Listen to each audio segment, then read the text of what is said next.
Ladies and gentlemen, welcome back to another episode of Tony and Truckin with American Truck Simulator with the Yeehaw Trucking Company and Tony and Truckin. Woo! They smashed their face So in. last time we played, Texas we got State champs. real close to our destination. Yeah, that's right. And I mean, they're in the our Southwest internet Conference decided it was days. going to go Bring out back for Steve about the Atwater. next 16 Steve, hours. Bring back Joe Ferguson, Which means and I not couldn't what? finish Bring that back Barry delivery. Foster, and not what? And finally, when I could, Bring it was Grovey, late. and not we only what? got about Maury Hanks? $9,000, but that's okay. Bino, it's so That's baked into our okay. DNA right now to be a loser. It's incredible. We should have been winning by 10 points here tonight at halftime, Beanstar. It's my story. I'm sticking to it. Yeah, I think you're right, Tony, and it's you're right. It's hard to overcome, and we've talked about it time and time again. Some way, somehow, someday here, we're just going to have to get Bruce Pearl lucky, and that's what Arkansas did. 9 out of 10. That hire was nationally lampooned. Event deliveries No finished one at thought it was the right hire. $4,485,405. He's just a guy that somehow, some way, has connected with those kids, and he's put a great staff together, and one day it will happen again here. Bruce Pearl actually had success as a head coach at Milwaukee in previous stops before he got here. Ryan.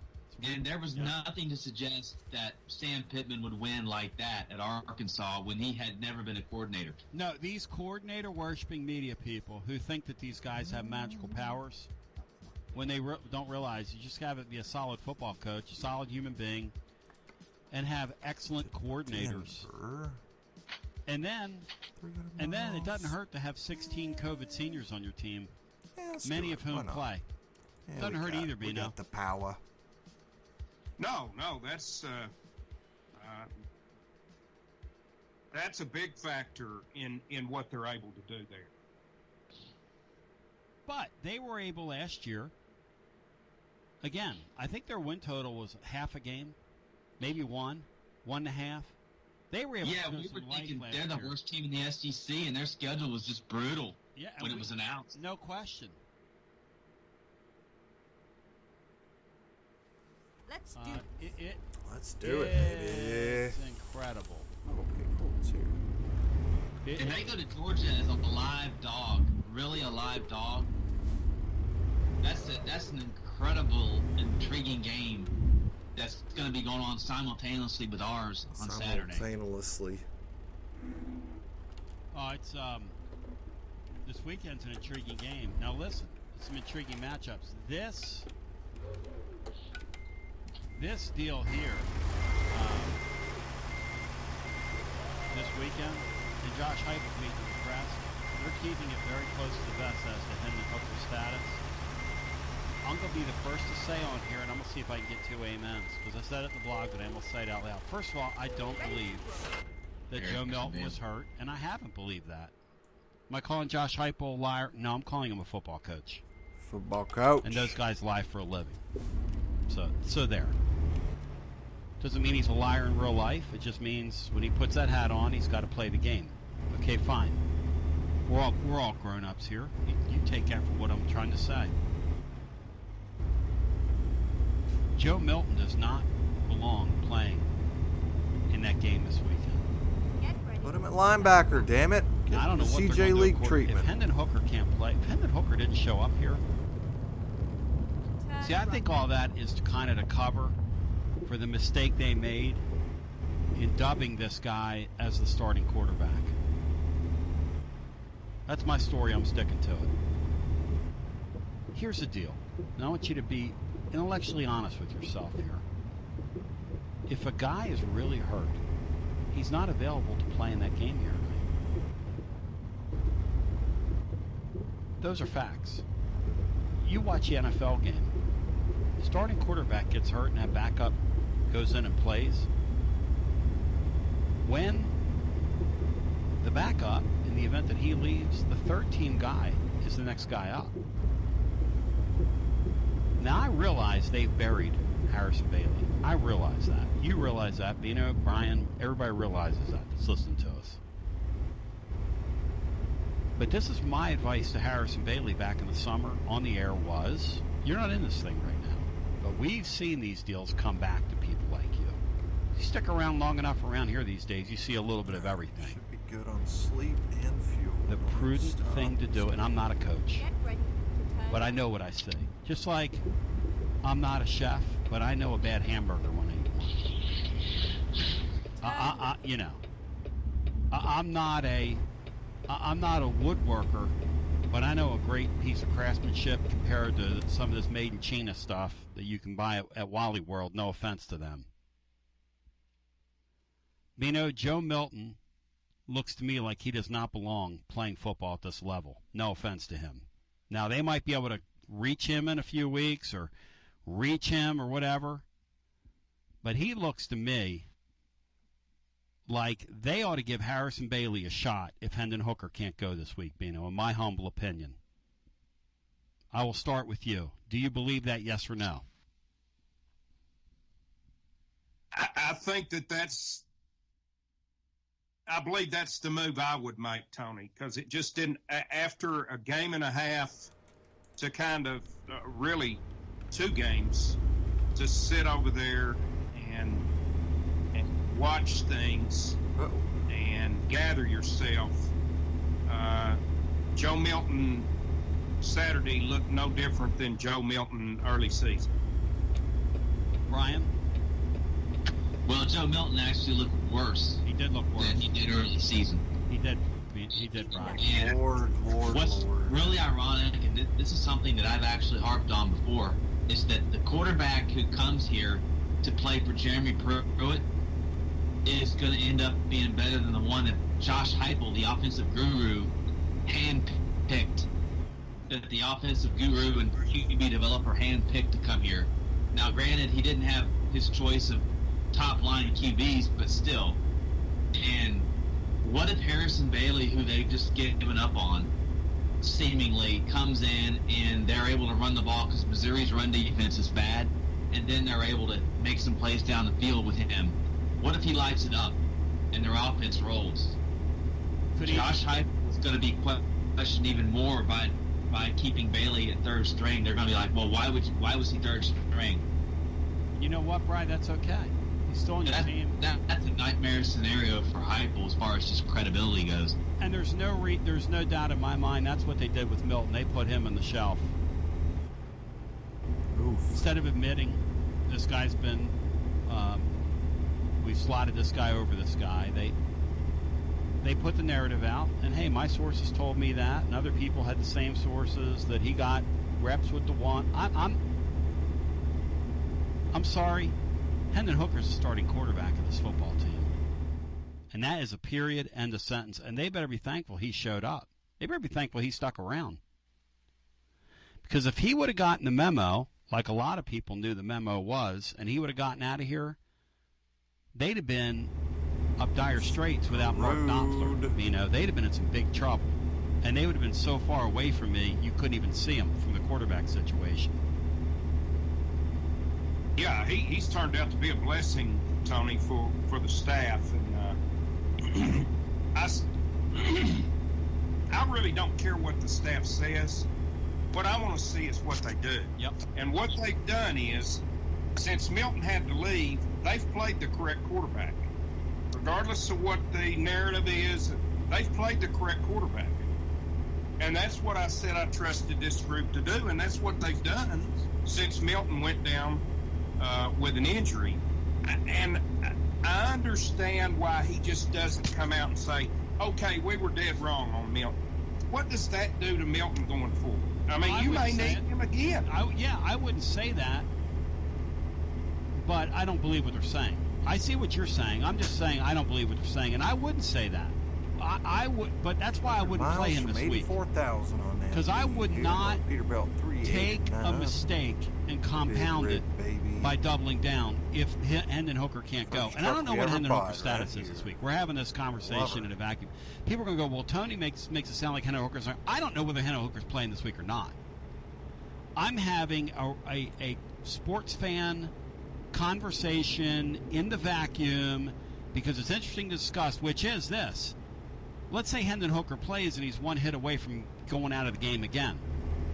I'm going to be the first person that does what I do. Maybe. I don't know. I don't listen to other shows. But I'm going to be on this over here. I'll be the first person to say, stick Bailey in the game and let him play Saturday. Because like Brian Hartman said, you're playing a pass defense. I mean, a rush defense that's last in the nation. That couldn't stop a Boston College team that had a backup quarterback out there, same scenario. Two pretty good running backs and an okay offensive line. Kind of a similar scenario. And I watched a lot of the BC game. And that Missouri team literally can't stop anything. Anything. I mean, that is a terrible, terrible rush defense. You know they remind me of, Bino, do you remember the Vols in '88? How teams would just roll in here. And it took you like a couple of games to realize, God, these guys are terrible. They look like that team that started off, I think, 0-6. They are dreadful with their rush defense. Dreadful. I don't know if you guys watch any of the BC game. I watched a good bunch of it, a good bit of it. I saw the end of it, yeah. It was unbelievable how they couldn't stop them. When Boston College had the last TD in regulation, yeah, the guy just literally, that was a mauling. And he was running in wide open lanes, Bri. Wide open. And they weren't doing anything exotic. They were just lining up and basically running the same play. 200 miles, baby. Here's the thing. Don't throw. Don't be a fool. Don't give us a fool's errand here this weekend. Because Joe Milton just doesn't believe. I mean, and you put a guy like that out there in that game. We have gotten and that's now he can go out there and perform well, and they go, "Well, you were wrong." Okay, I'm wrong. Come on. But I think it's much more judicious to put a guy out there that's shown when he's played that he'll take care of the ball. He might not be the most athletic guy on the field, but like Brian said, you give them a steady diet of Tyon Evans, and then you throw the ball a few times over the top of their defense. We're not asking a guy to come out there and make Peyton Manning plays. We're not asking a guy to come out there and make Hendon Hooker plays. We're asking a guy to go out there and every once in a while pop one over their defense. And that kid's certainly capable of that. That's all I'm saying. You echo, Bino, what I'm saying about Milton, right? I'm not fooling with Joe Milton right now. He's kind of borderline damaged goods. No offense to him. No, I agree, Tony. I think that what he's earned to this point is more time on the sidelines watching other people.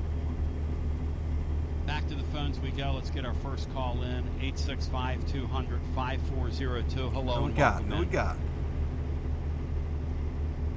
Good morning to our first caller. Hello. How you doing, Bino? Hey, good morning. Jakarta, not in Indonesia. Welcome in. Well, we saw a bunch more great football yesterday, didn't we? Great football, yep. You guys happen to watch any of that San Francisco game? Bino and Brian, did you guys watch the Sunday night game? I watched the end of it, Jeker. Watched the last quarter. Well, I'll tell you what, Kyle Shanahan, he knows how to run quarterback sneak. He had a guy out in the flat lined up. He sends him in motion. He had the quarterback lined up the shotgun. He sends that guy in motion. The guy gets under center and sneaks it, gets the first down easily. Did you guys see the sneak that Florida State ran the other day on 4th down from midfield? Either of you? Anybody? So they had okay, this is great. They had Mackenzie Milton. Okay, so they had Mackenzie Milton out there at quarterback.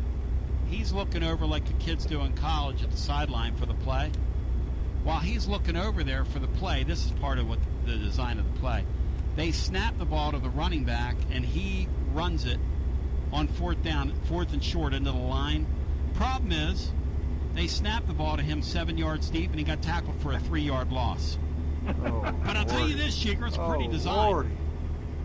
Other than the 3-yard loss, I mean, it was a pretty design.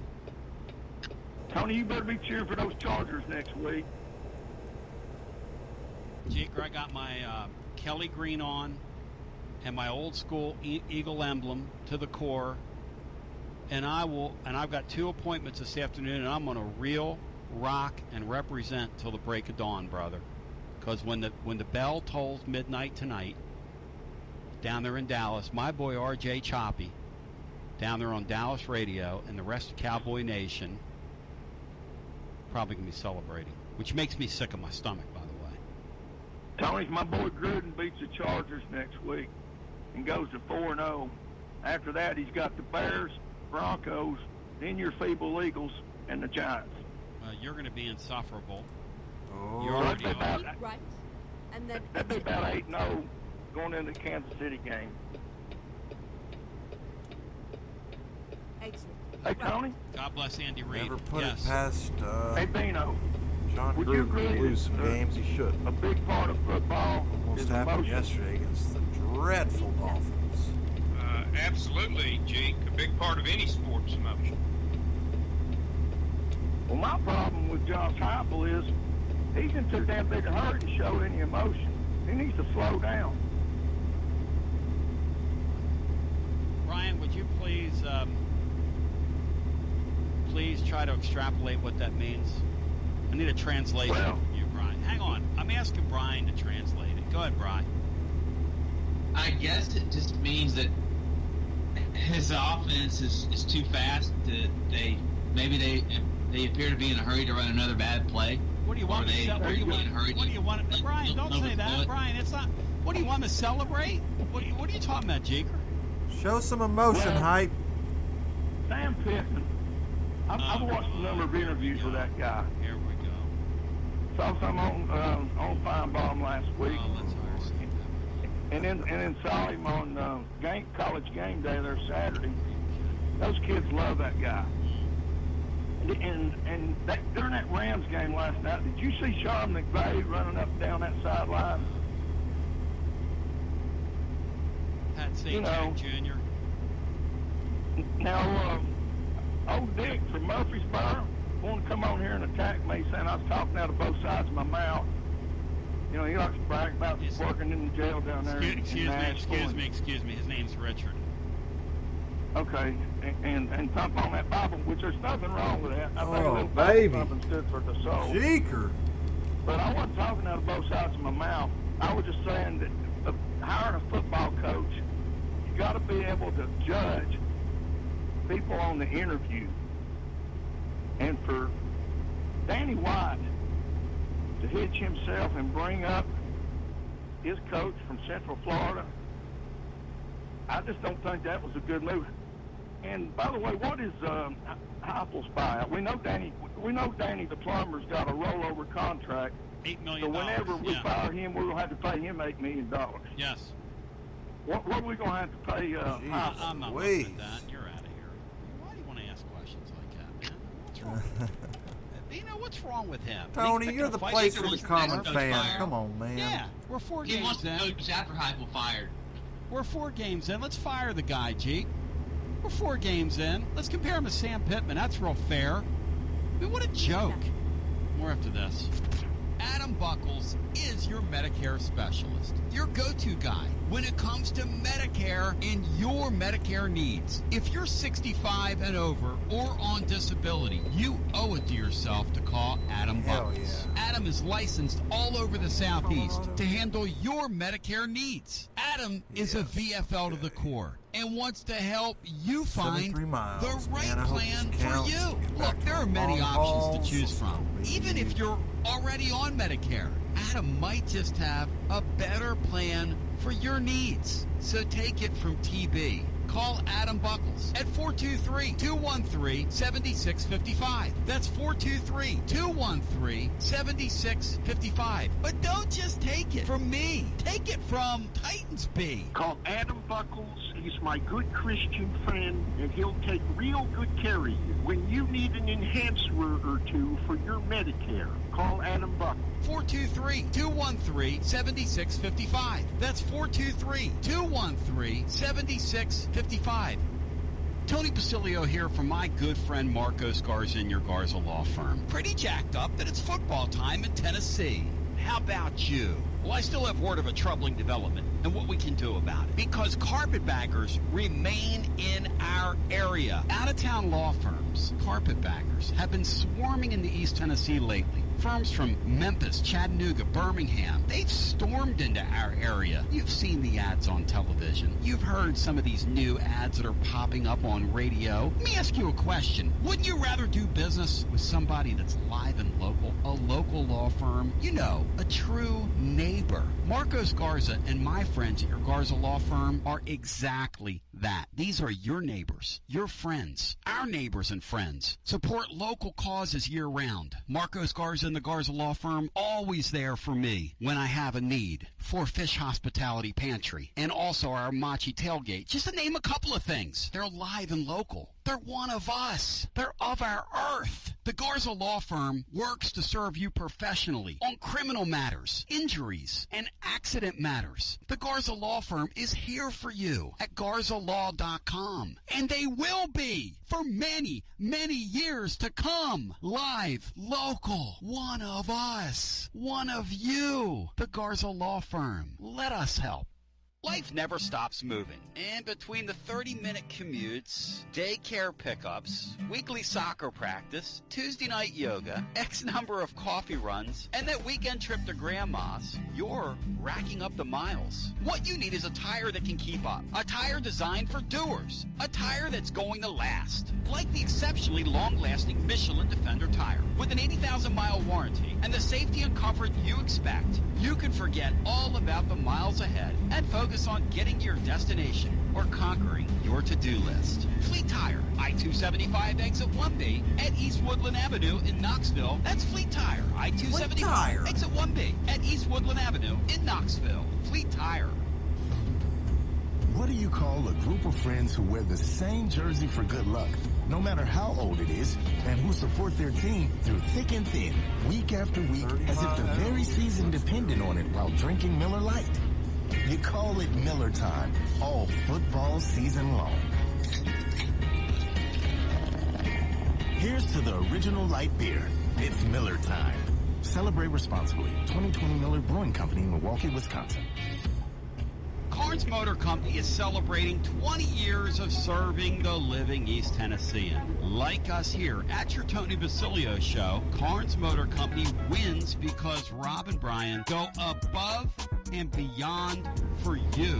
Above and beyond. Carnes Motor Company will even buy or sell your vehicle. Yes, they'll buy or sell your vehicle for you. Plus, warm weather's here. It's time to get your air conditioning serviced and get your vehicle ready for vacation with their certified technicians. And the best part, bumper to bumper, pillar to post. Carnes Motor Company will serve all your vehicle needs. How else can you thrive for 20 years besides going above and beyond?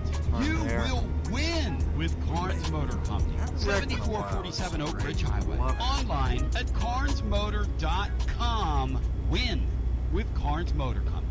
The kids are off to college. They're hundreds of miles away. And me and Mrs. B are staring at each other in an empty house. She wants to get away, go see a show or an event. Who do we call?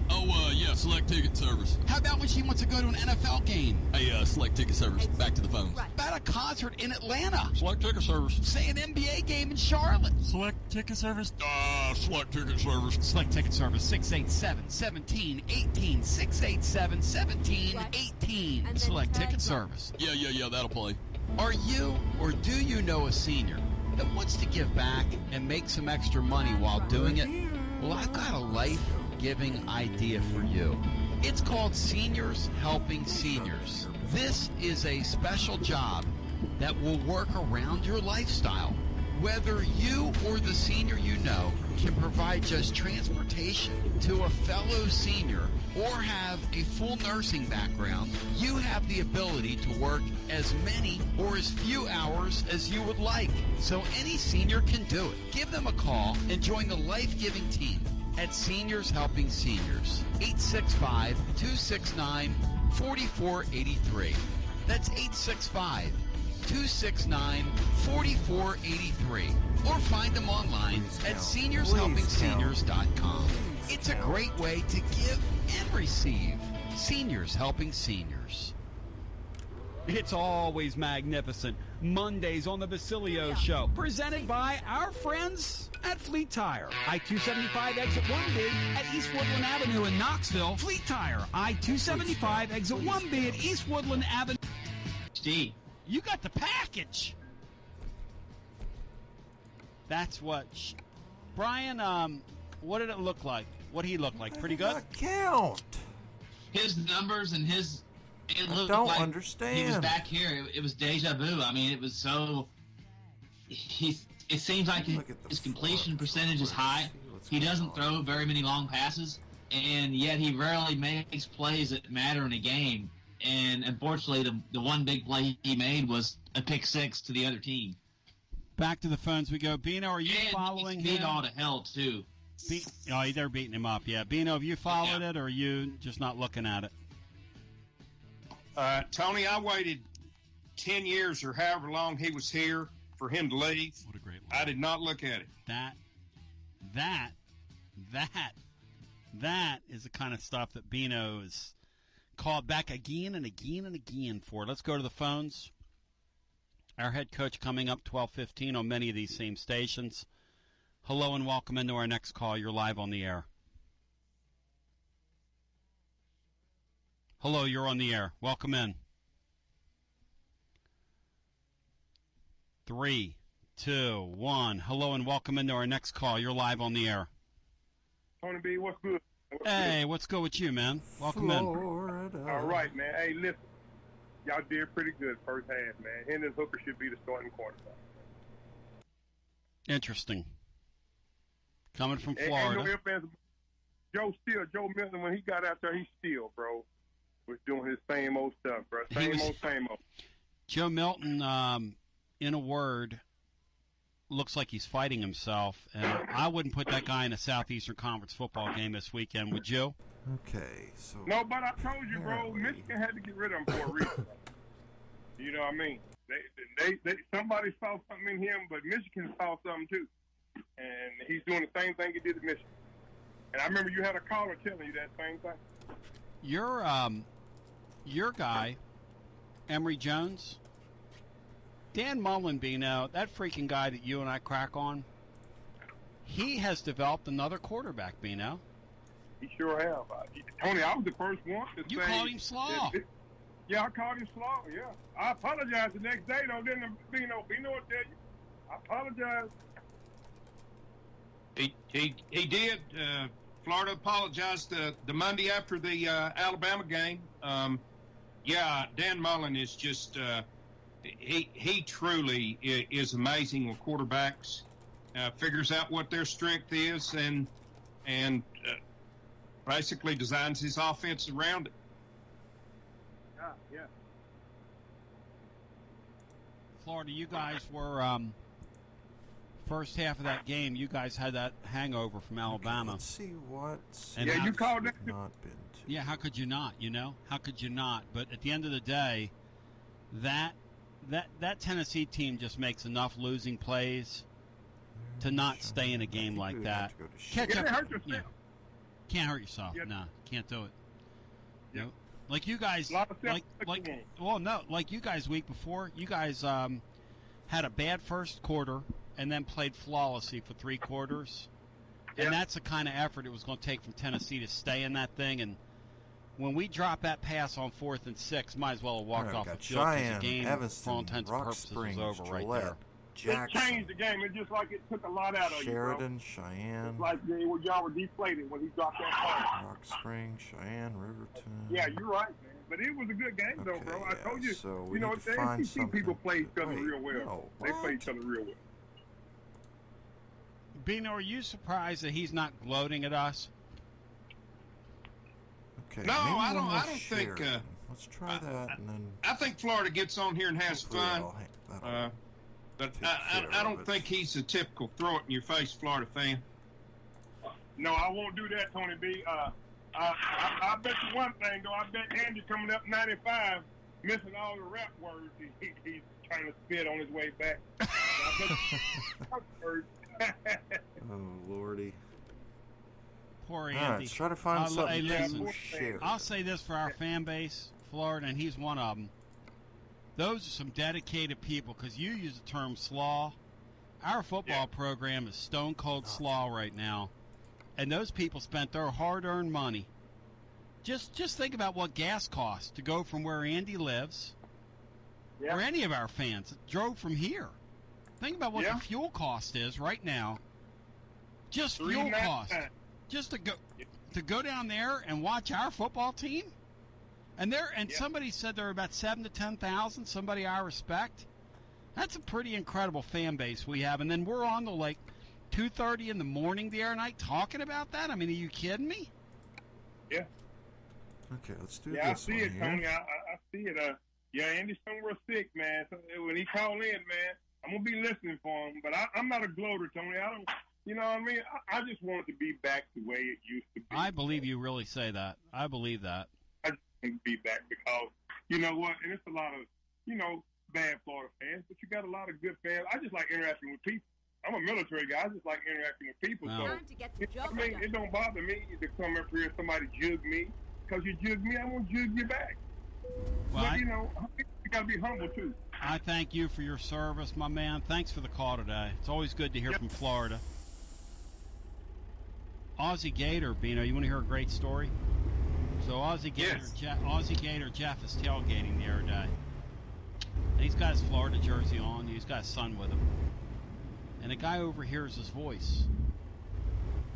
And the guy's a listener to this show, and he says, "Are you Aussie Gator? Come on in here and party with us." How great is that story? That's fantastic, Tony. The guy's name is Sammy. And Sammy, thank you for being a great Tennessee fan. He said, "Are you Aussie Gator?" And Jeff couldn't believe it. He was like, "What? I heard you yesterday on the radio." Huh?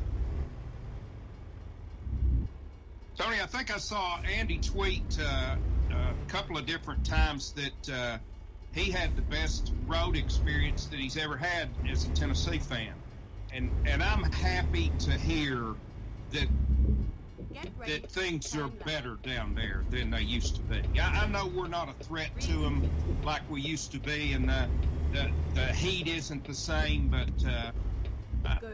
it sounds to me like that's a different environment than I suffered through down there 20 years ago, and I'm really happy to hear that, because that's the way a Southeastern Conference football environment should be for everyone involved. It should be an enjoyable. Other than the outcome of the game, everything else should be enjoyable. 865-200-5402, the number. Guy stopped me in my tracks on Garza Law, 5th quarter fan reaction, which, by the way, will be your way. This game starts at noon, so probably 3:30ish, something like that on Saturday right here. I got to tell you, he stopped me in my tracks because a Florida fan, they were tailgating. And a Florida fan said to him, "Man, I remember the good old days when, this thing was insane. Keep right. Off the hook, and as then we say." turn right. So he looked at Tennessee fan and he said, "Who's your rival? Who's your biggest rival now?" And the young guy that called me the other night said, I didn't know what to say to the guy. Who's your football rival now? That, I guess Vanderbilt. disgraceful. Shit. That's disgusting. That's what that is.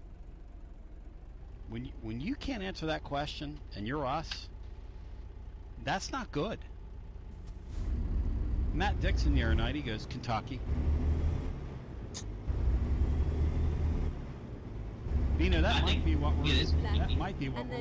I think it is, because their programs are close in terms of, it's almost like the two teams that they played 10 times, each team would win 5. Brian, we know. It's a toss-up. It's the longest running border with any state. The fans are the fans are sort of blended together more than any other fan base.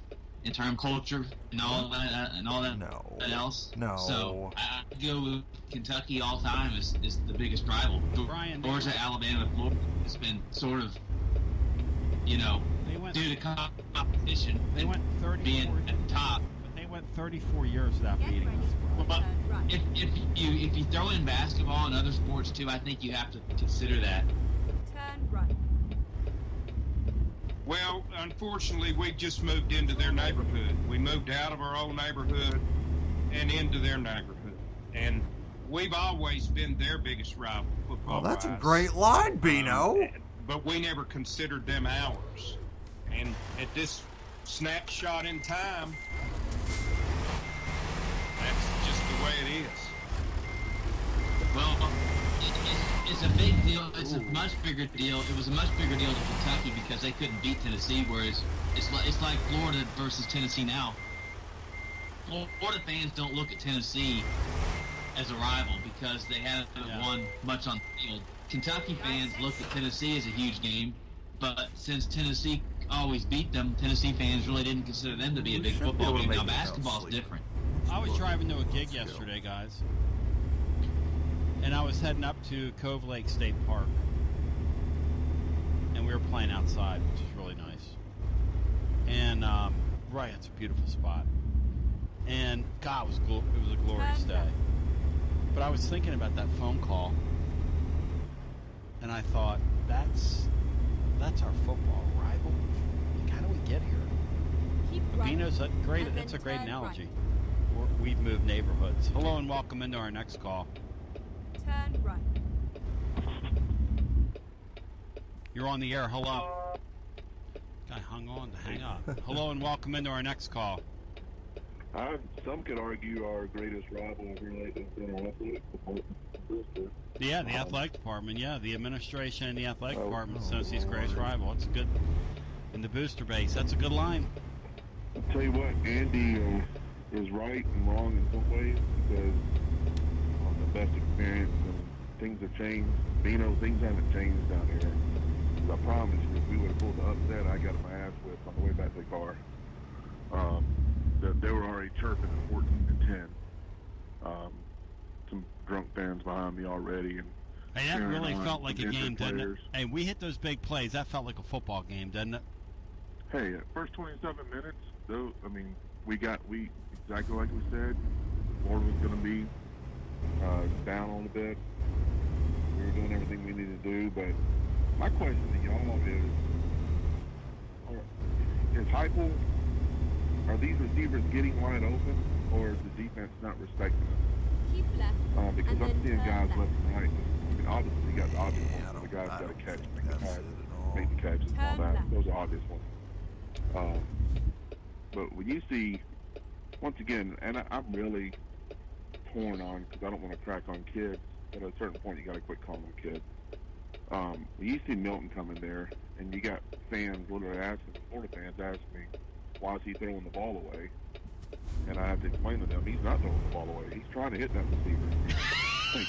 Why is he throwing the ball away? That's a great line. That's a good sign when an opposing fan base asks you that. Why is he throwing that ball away there with a wide open guy? It's not. He's got to experience head field because he might hit you in the head with it. So, yeah, that's and everybody.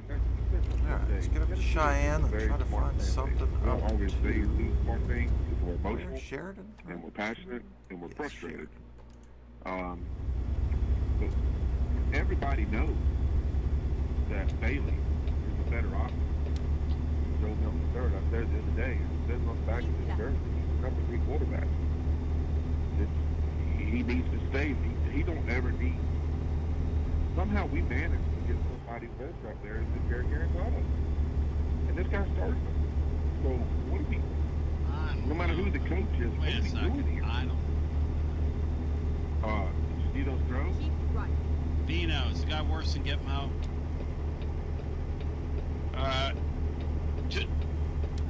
To this point, yes, Tony. The only thing is there are no. Keep right.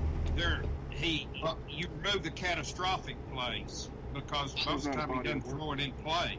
The difference I is think that makes him better. getting those God, receivers Brian, were at least able stop. to make plays for him. few opportunities that these receivers have had to make plays for Milton, they've dropped. You know, he does look like, Bino, that quarterback in the old electric football game where you put the felt football in his hand, you flick it toward the receiver. And, like, if it lands within, like, on the field, scale, if it lands within 10 yards of the ball, you call it a catch. That poor guy, he can't even throw a shovel pass. The other night he threw a shovel pass 4 feet wide of a guy. Like, what? I think he's just too. Is he trying too hard? I feel sorry for him, but I would not put him out there Saturday. He's got to be trying. Oh no, no, he's putting so much pressure on himself. No, he's putting so much pressure on himself. I think it's the opposite. Maggie Nathan had a great line. It's a great tweet. I give her a shout out on this one. She said Joe Milton could go gold medal in the javelin without ever practicing one day. And it's so true, because I've never seen a guy be able to flick the ball that easy and that effortlessly and throw the ball so far. Like, I'd love to see that guy, just see how far he could throw it. I guarantee you. Oh, my gosh. 75, 80 yards. You know, Guarantee it. If I'm Tony Basilio, Marcus Russell level, would get Frank Anderson to give him a call if he falls out of favor and say, hey, why don't you try it? And I'm not kidding. Well, the Tubbs or somebody in the upper level of Lindsey Nelson better be ready to catch the baseball. Well, look, there's such a thing, Brian, as what do they call it, Bino, when you're wild and it's a good thing? What do they call that in baseball, Bino? I mean, there's no telling where that ball's going to go. I mean, I know, but that scares batters. Land in the opposing dugout. That scares. I've heard wild in the strike zone, Tony, but I don't know that any other kind of thing. Like, wild. Hey, Tony, our buddy Brocky may have the solution. He says if Milton plays quarterback, that we run the deep snapper in there and let him throw from punt formation. Like 20 yards back there, that would be so. Plus, you wouldn't get sacks. Might revolutionize the game. Okay. Can I say one thing about y'all's rap battle too? By the way, I've been trying to search that from my memory, like getting home. Called high art. And we call that high art where I come from. I'm not very equipped and very versed in the rap battle game. I'm on the country guy myself, probably fought whatever, but I was of the understanding you're not supposed to read the rap battles there in Florida. Oh, so, that's why he lost. That's why he got beat in the rap battle. You can't cheat. You can't say I put my rap over. Apparently, Andy said something that all right, well, that's a consolation prize, a weed eater, and I appreciate the call. Thank you. But yeah, you can't read your rap. It's a freestyle, you know. You think Andy freestyled? Come on. You know, like, my name is Tony. All in all, I feel pretty good, but my team is slaw. Gotta sit here and talk about it for hours on end. I don't know how it works, but it manages to blend. Drink it down like a great milkshake. McBride, my favorite player, we called him Bake. Let's go to the phones. Say, Florida, if you could do that, you would have won the rap battle. But you didn't. 50 past you. I'm glad to see Florida still not bitter over the rap battle draw. Let's go to the phones and get our next call in. Hello and welcome. Tony. Yo. Well, if it isn't fun Mark. in 50 seconds, here he is. Fun in 50. I mean, give me something to smile about. Let's give us something to smile about. The guy that, the one caller in Bino's career being with me that he just can't find a spot for you, brah, in his heart. So, hey, Tony. I mean, I just absolutely love this fan base. Only fan base in America that wets themselves because the opposing coach said he likes them. So guys just beat us by 24 points. And y'all are just letting yourselves over it. It's just hilarious. That's what we're reduced to. The opposing coach likes us. My God. And you're talking about a rival. Well, why don't you go with the team we're 4-5 against the last 9? Vanderbilt. That's a rival. Thoughts? We're 4-5 the last 9 against them. Bino? Pretty good sample size. Why do you sound so, like, gleeful over that? Bino, why does this guy sound so tried to antagonize Matt gleeful. Dixon He the other sounds night in the middle of the honest. night. Bino? Mark's become the great fool, and he enjoys it. He likes it. He's the bad guy, and he likes it.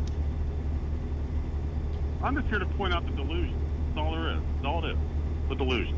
Are you a bad guy, Mark? Are you the bad guy?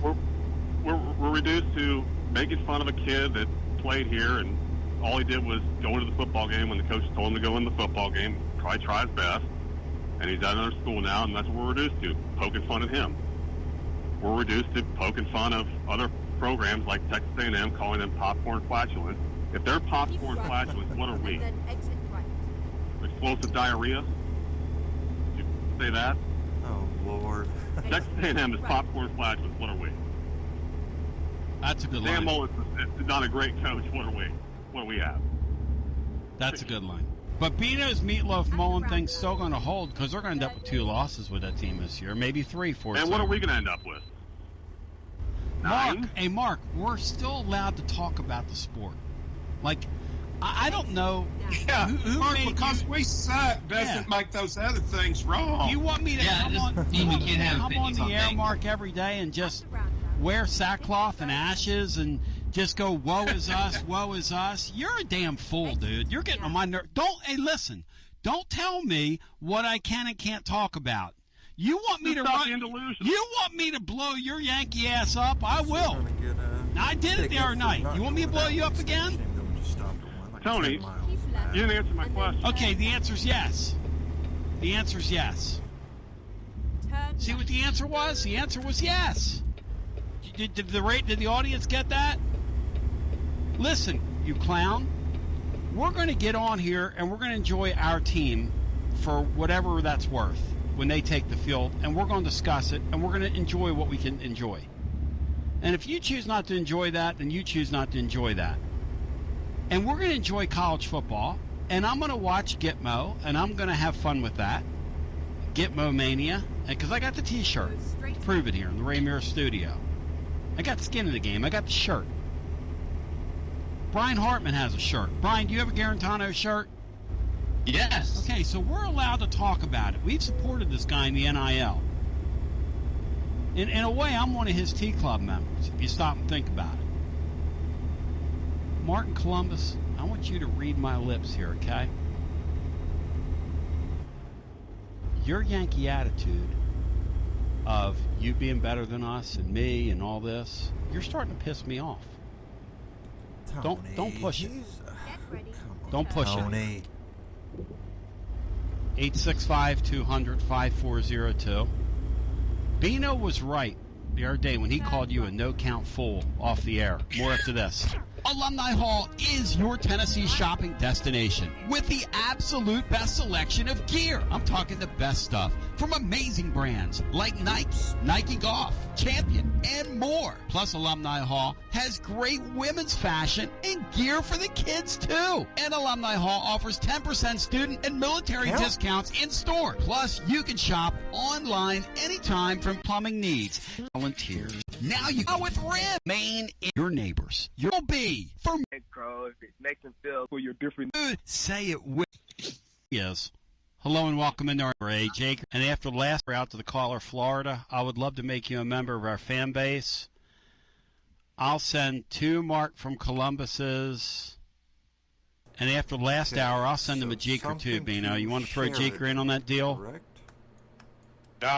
Jeeker has no trade clause with me. I agree. Jaker, you can't trade Jaker. But I would flip Mark and Columba to their fan base. He would fit right in with those Yankee rednecks, 'cause that's what he is. Hello and welcome into our next call. Hi, you're on the air. Welcome into our next call. Sheridan, are you kidding? Hey, Tony, it's Marty. Hey, Marty, welcome in. Tony, just a couple of things here. I think Mark, in a former life, was a jester in some medieval court. You know, the funny guy, the jackass. But the problem is, he would be executed within the first 10 seconds That's every exactly time right. he walked in front of the king. Took the words out of my mouth. I guarantee you he got beheaded, too, rather quickly. Oh, multiple times. It No was offense like to him. Groundhog Day for him, or, a bad scene in Game of Thrones or something. Yes. But anyway, Hey, I saw some good flashes this weekend. I think everybody saw some flashes of what could be. It's going to take a while, and these fans, several years. And I think he's got a good head on his shoulders. I think he's a smart offensive guy. He's got good coordinators, but it's going to take.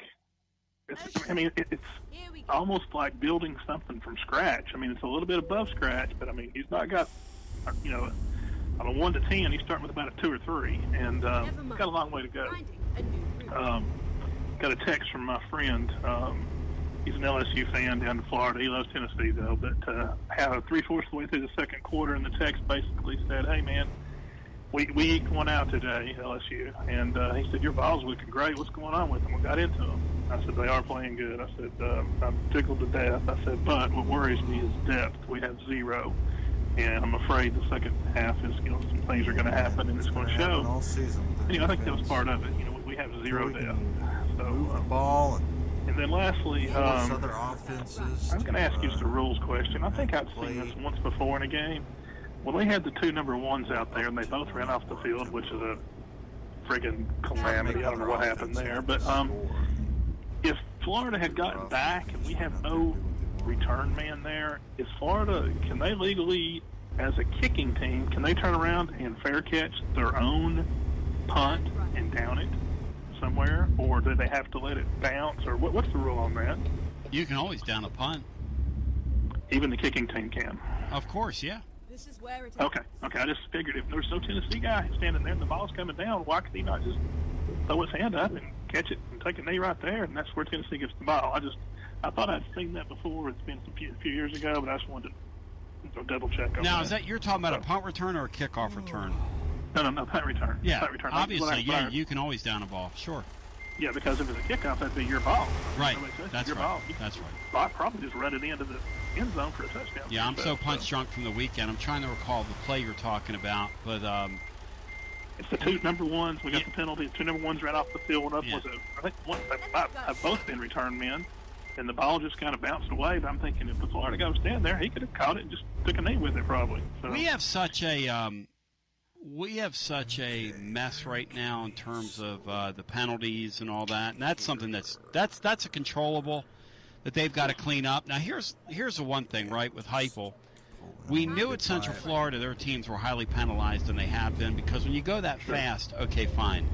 There was some stuff that went on the other night that's just nonsensical, losing football, that they've got to control and clean up. They just have to. Sure.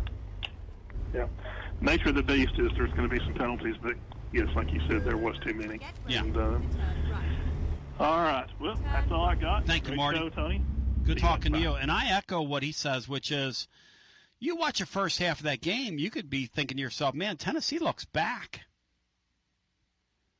Which it did give you kind of a glimpse of what's to come. Because that's a pretty offense. When things are clicking, you got that wide-open receiver streaking down the field. Hooker's got enough arm to get that ball out there. Lord, my cat is being pretty to watch, guys. Really pretty. It's pretty football we played in the first half till it wasn't.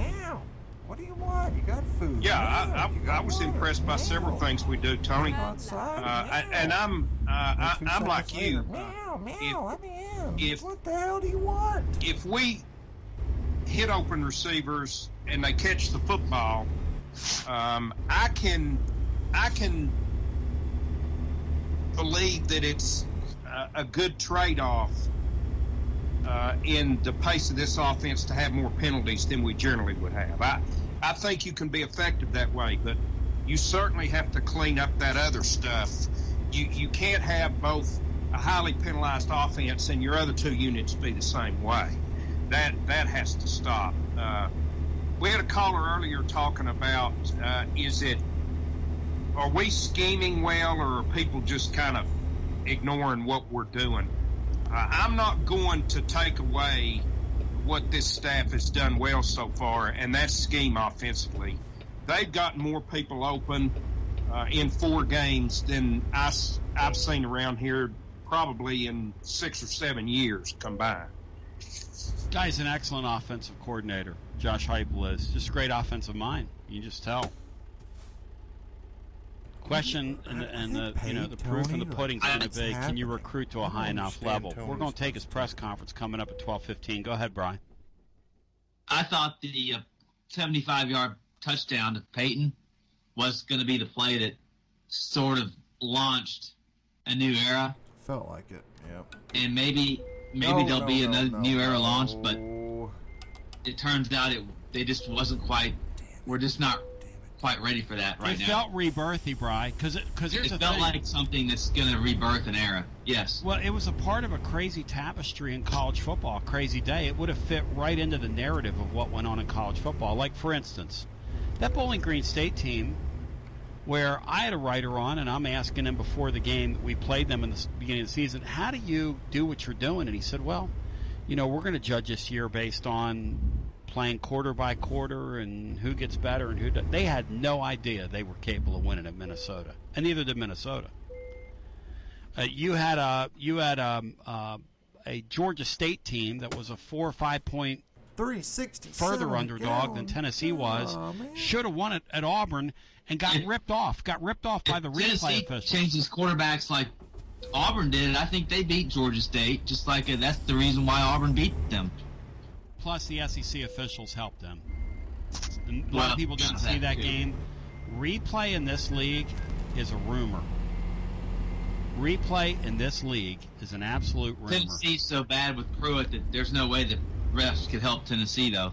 Jeremy Pruitt was a complete and total imbecile, and let the record show that. Literally, the worst hire maybe in any sport in history. Congratulations, Coach Fulmer. Hello, and Mel Tucker would have probably been a nice hire here, but that's Tennessee luck. Hello, and welcome into our next call. Alidios, Jeff. The heavy breathing should have given him away. I could absolutely hear the heavy breathing, and it was most disconcerting. Did you tell Tony, me? I'm a little bit. Yeah. I'm a little bit surprised too. Well, I probably shouldn't be, because you always want things to happen well here right now. But I look at that Sam Pittman situation a lot different than a lot of our fan base does. I look at it, it gives me hope. If that can happen there, hope. It can happen This here. happened everywhere but here. Bino, we can't win. I don't look at it, it makes me sour. It kind of gives me hope going forward. And with him, there is nobody in this world that thought that was a good hire. No one. And Heupel has a better resume, Bino. That's the point, right? When it happens here, it may not happen with the guy that everybody thinks is the obvious choice, because Sam Pittman certainly wasn't. The right guy's the right guy. Sooner or later, we're going to land on him. Arkansas just wasn't going to be able to get someone who you think would be the right choice, though, with the state they were. And that's the point. It wasn't an attractive enough position. And that's the point, Brian. They are such a damaged brand. All right, up to 4.6127. Press conference coming up. Million. Let's get our next call in. Hello and welcome. Wait till we get to 5 to start buying stuff. I think once we get to this. Hi, you're on the air. Go right ahead. Hey, buddy, welcome in. Great sharing the microphone with you a couple weeks ago. Your singing voice is insane, dude. Insane. Let me tell you what I did yesterday. It was kind of crazy. So I was at the Georgia Club playing golf, and then afterwards we all go into the bar area there, the lounge, and watch the end of the Ryder Cup. And when we locked it up and became champion, I just kind of started kiddingly singing the national anthem, a little under my breath. Next thing I know, grown men are standing, taking their hats off, putting their hand over their heart, and I'm like, oh crap, I got to finish this thing out. You got the gift, man. And people started coming from everywhere in the club. Grown men were crying when I hit "Land of the Free," and all that. I mean, and then the place just erupted. It was pretty cool. Dude, when you busted in, when you come up there with your daughter and you're sitting there and all of a sudden you're singing some freaking soul, some People Get Ready by Otis Redding. I mean, Bino would have freaked if he'd have heard that. Bino would have freaked. It was fun, man. That was a long fun. We're going to get some time. Hey, man, on Nat from Columbus. I refuse to call him Mark. He is Nat from Columbus because that's Nat what he Moore. is. He's a Nat. Nat Moore of the Miami Dolphins, Bino. I think TC means GNAT. Yes. He brings nothing to the table of substance.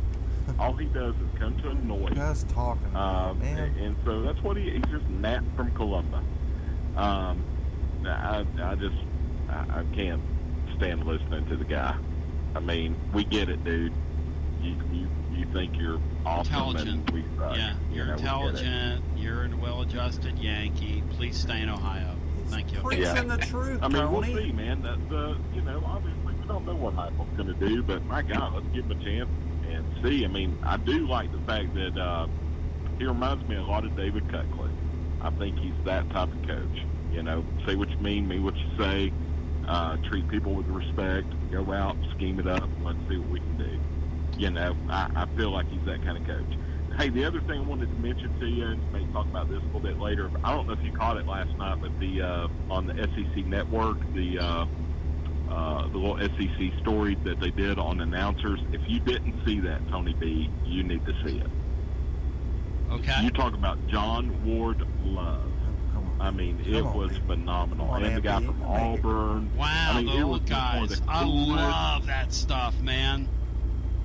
It was one of the coolest ones I've seen, bro. You will absolutely eat it up. Do you remember what it was titled? Was it? I've DVR'd it, TC. Oh, nice. And I've seen like a 3.5 minute trailer for it. I can't wait to watch it later today. It's phenomenal.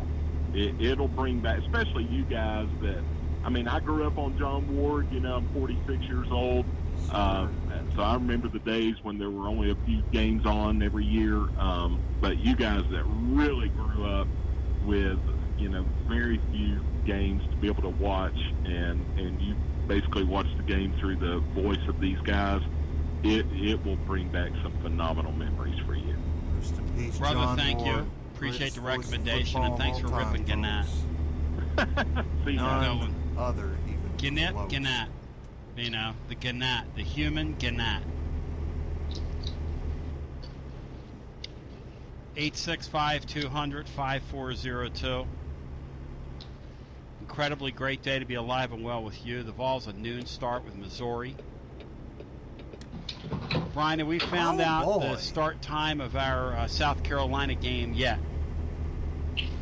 Have not seen. That'll be released. We'll feverishly look.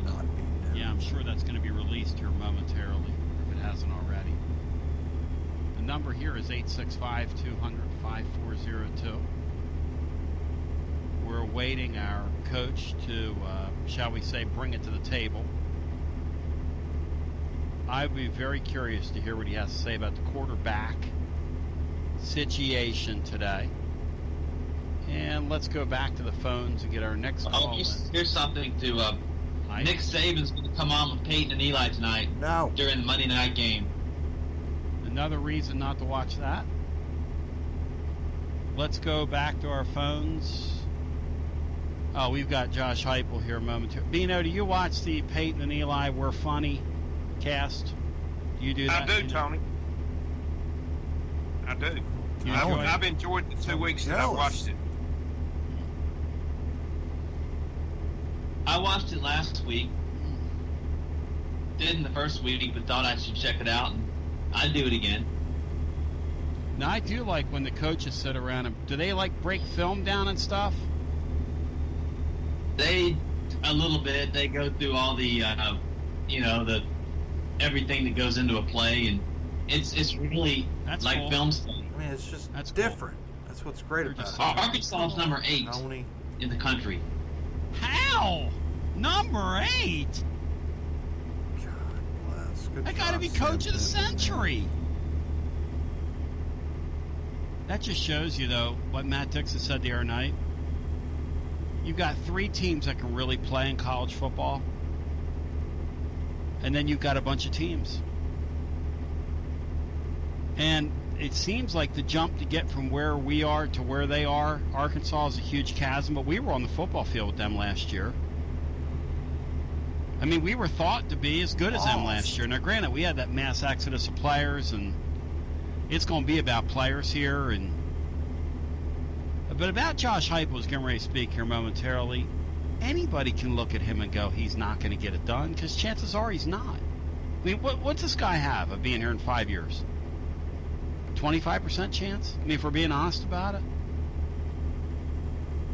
I use the analogy of he's a guy in a poker tournament where the guy is playing with sponsors, okay?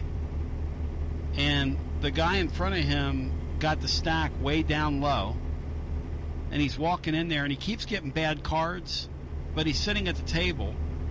And he's either going to get good cards, he's going to start winning some hands, or they're going to go get another guy to play for the sponsors. I mean, if you were to look at his chances of being here in 5 years, what are they? I mean, be honest about it. Anybody could say the guy. And then my favorite thing about these people is when it happens. Oh, I told you that. I mean, you tell me that about every coach. So what? Anybody can say that. How about being like a part of the solution instead of part of the problem for the naysayers? I mean, just some. I'm not going to tell anybody how to think, but at some point, I mean, we all get it. Like, Bino, if you and I are sitting around and we're not Tennessee fans, we're looking at hype and we're going, okay, what percent chance you give that guy of being there in 5 years? 25, Bino? Is that kind of a fair number from where we are right now? I think in current day football, Tony, if you look around, probably everybody goes in with about a 75% chance of failure. Yeah. So all except for the special guys go in probably with 1 in 4 chance of lasting anywhere beyond 5 or 6 years. Yeah. And here's the thing, right? The spot you were in, you had to go get somebody clean. Like, people say, well, Lane Kiffin. Okay, fine, Lane Kiffin. Lane Kiffin would have a higher percent chance of being there in 5 years. I'm not going to be honest. I'm not going to lie to you about that. But where were you when you were making that hire? I mean, I don't understand. The other night, people were like, on Garzelov 5th quarter fan reaction after the game, he's just not coaching the game to win the game. Lane Kiffin, they kick field goal. Well, wait a second here. This guy has a way he's going to play the game. That's how he's going to play the game. Now, I will say this. That line of thought, I will cash that check for the Florida game, for the Alabama game, for the Georgia game. You're going to take your medicine, whatever. This Missouri game this week, I'm hoping against hope they approach this thing to try and win the football game. In other words, run the ball. Yes. I know you want to throw all these plays. I know you want to go fast.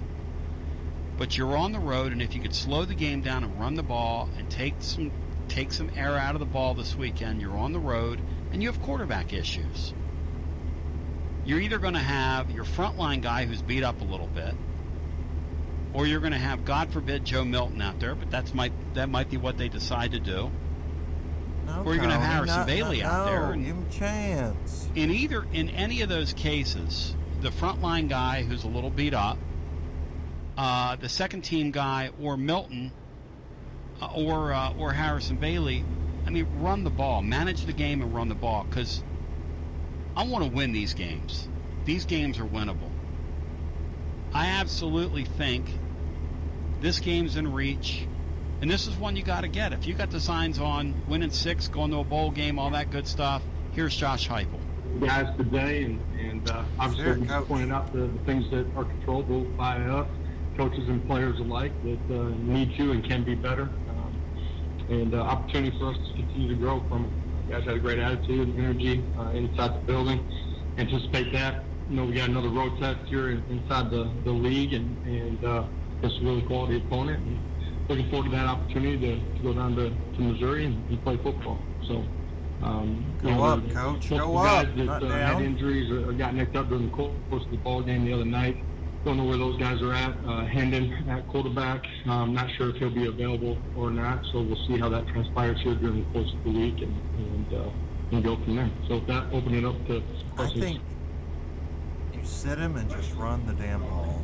Start Harrison Bailey and run the ball. That's all you do. Josh, can you say whether or not Hendon suffered a concussion, or if he's in concussion protocol? He is not in concussion protocol currently. So. And secondly, just in terms of things that concern you about this team and performance, where does roster attrition rank in there? I want to make sure that I understand the question here.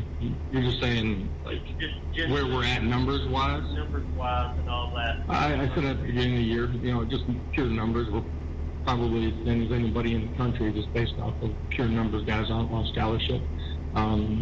Depth for us, certainly. Something that we're thinking about and trying to continue to develop. Young guys got to continue to grow and be ready to play when given the opportunity and play at a really high level. So the constant development of your roster is something that you're always thinking about, always working on. And obviously recruiting in this cycle will be big for us too. Coach, with the quarterback situation, how healthy is Joe? Where is he at in his rehab? And does that make, with those two guys sort of banged up, does that make this a big week for Harrison?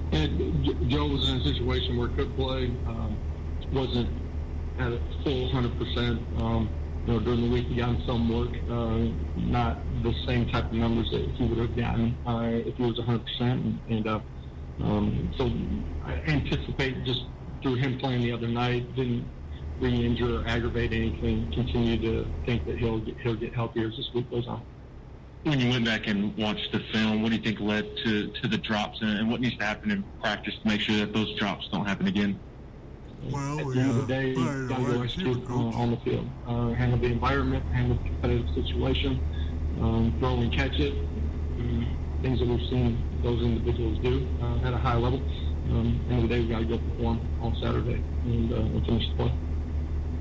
Keep right. And then Yeah, looking ahead to Missouri, a dynamic quarterback, good running back that can also catch the ball in the backfield. What have you seen in them on tape? Yeah, for them offensively, everything kind of goes through that running back, whether it's the run game or him being heavily involved in the pass game. That's been dynamic, near the top in country, and just total yards and productivity. Really good football player, does a great job once the ball in his hands of being electric, making guys miss. Josh, I guess when Cooper May started to get dinged up, maybe his level of play wasn't quite the same as it was earlier in the game. But what did it mean to have him back in terms of just sort of what you learned about him? I mean, the guy's out there, he's got a mashed up hand, his legs bothered him, and he's still playing. What's that tell you about a guy? Tough, competitive, cares about playing at a really high level, cares about our team, cares about his teammates, wants to be in there. He's a warrior. As the game went on, you watch the film, you can tell that things started to bother him more as the game went on. He didn't want to come out. He took it extremely hard. And let the damn dude play. Yeah, Coach, if Cooper can't go and Jerome is in there, what's the next step for Jerome as the center? Is it more mental than physical? What do you need? What do you need Jerome to do to execute more efficiently up front? Yeah, I think the toughest thing for him is when he's starting at one spot, getting him enough reps at the next spot is difficult to manage and get what you need at both during the course of the week in practice. At the end of the day, some of the snaps got to be better. That's true with Cooper in there as well. There's times where, there's plays down the football field that we're not able to connect on. Just simple execution, center quarterback snap, and so that's quarterback catching it too. But all those pieces got to play in together. Once he's at the center position, do a great job of communicating. He's done that for the most part during the first 4 ball games that he's played from center. But need to do it at a higher level.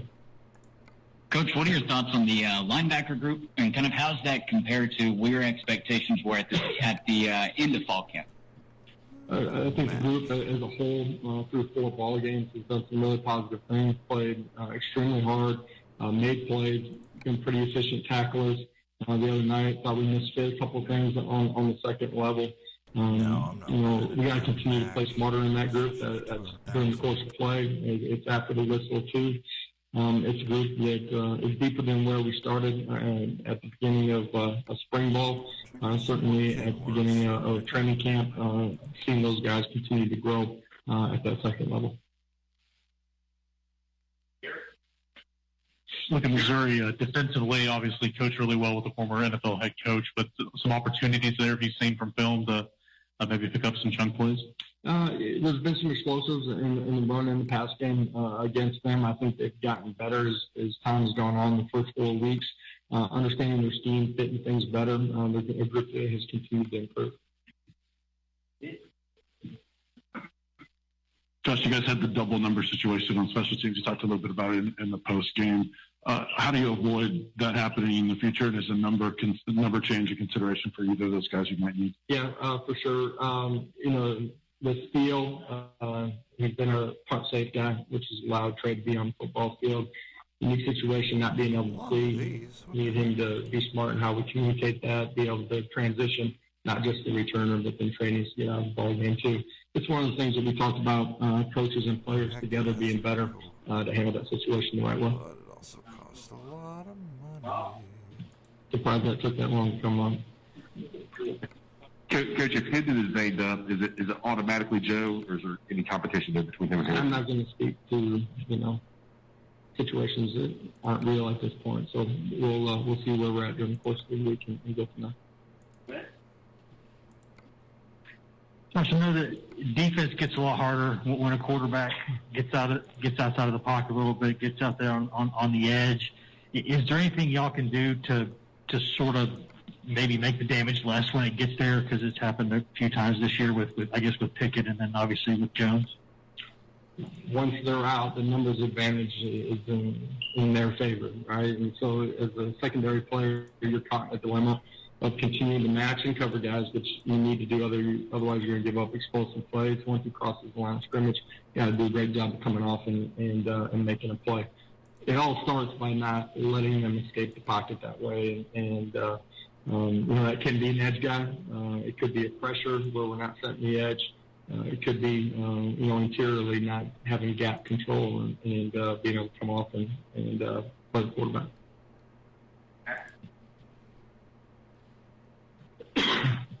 Going for it on fourth down, sometimes the necessity, obviously, is scoring situation. But do you believe in going for fourth down early in games as sort of a tone-setting, aggressive tool? I don't know if it's tone-setting. I think each play is the play that makes a difference in a football game. You got to approach it that way. From a philosophical standpoint, I do believe in being aggressive. I believe that you want to put the ball in your players' hands and allow them to make plays. Being smart with that, we use analytics at times. It's not strictly by analytics. There's a feel and a flow of the football game as well. Now, you guys always have grading systems for your players. Who have been some of the more consistent guys that have graded out at a high level at any position on your team so far this year? There's been a bunch of guys that have graded out at a high position throughout the course of this season. We recognize guys that we call it 640 Club members, guys that competed and played the way that we want to from snap to whistle. We reward guys with game balls. As far as guys that has exceptional grade out scenarios during the course of the week, end of the year, we give them a game ball too.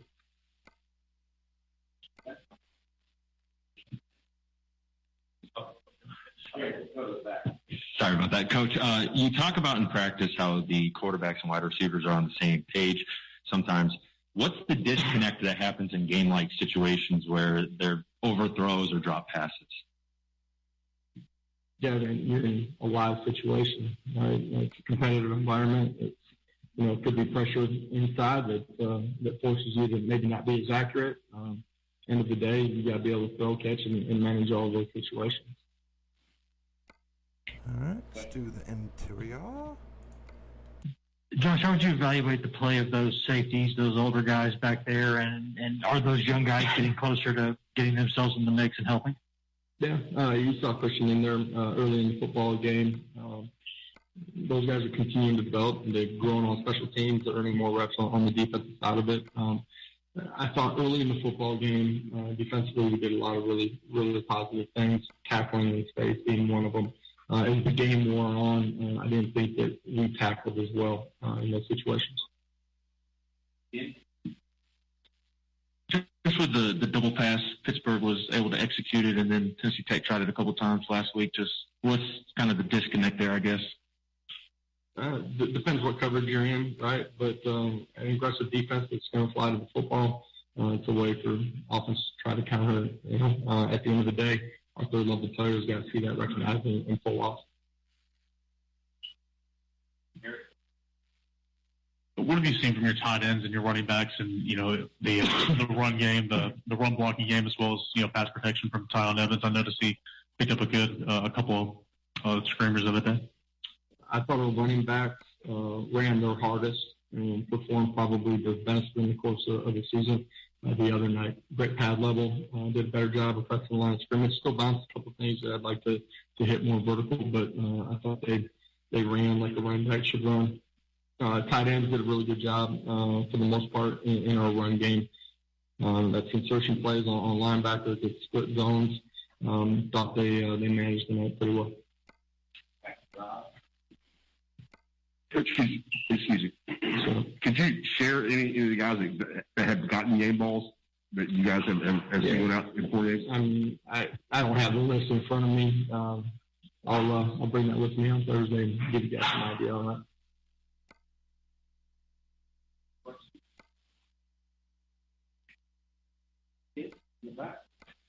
Just talk about Javonte Bates' play. It's not been so much.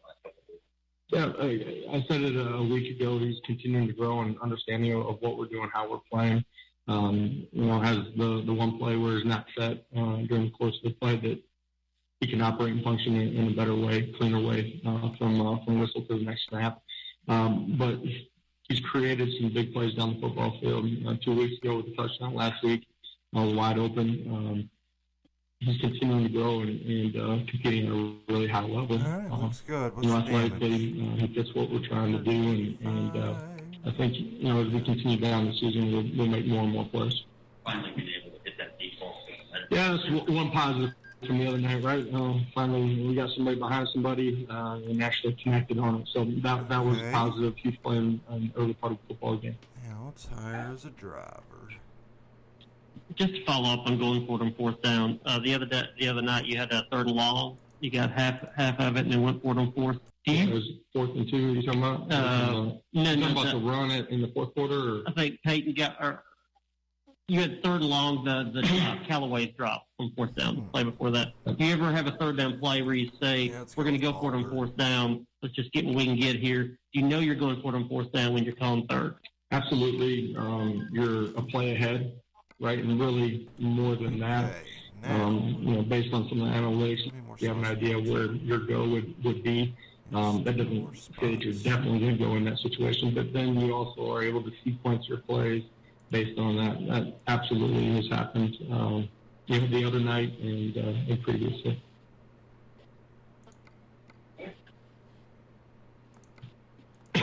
Speaking of Jimmy Callaway, was there anything you've been able to say to him the past couple of days? I know he's a kid that y'all like a lot going forward, and just a tough moment in a tough game. Anything you can say to him? Yeah, tough moments for multiple guys, right? And don't let a moment define you.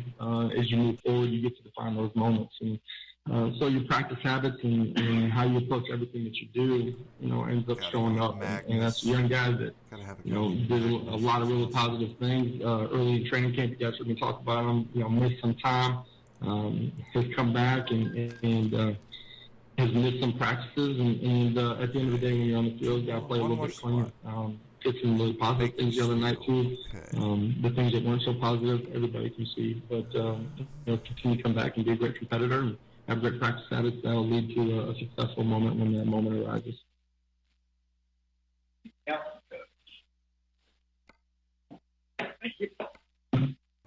And there you go. That's Josh Heupel, Tennessee and Missouri, noon. We'll touch on some of the high points, get some more phone calls in. Some interesting stuff on the quarterbacks. Freightliner. Some interesting things not said. We'll continue after this.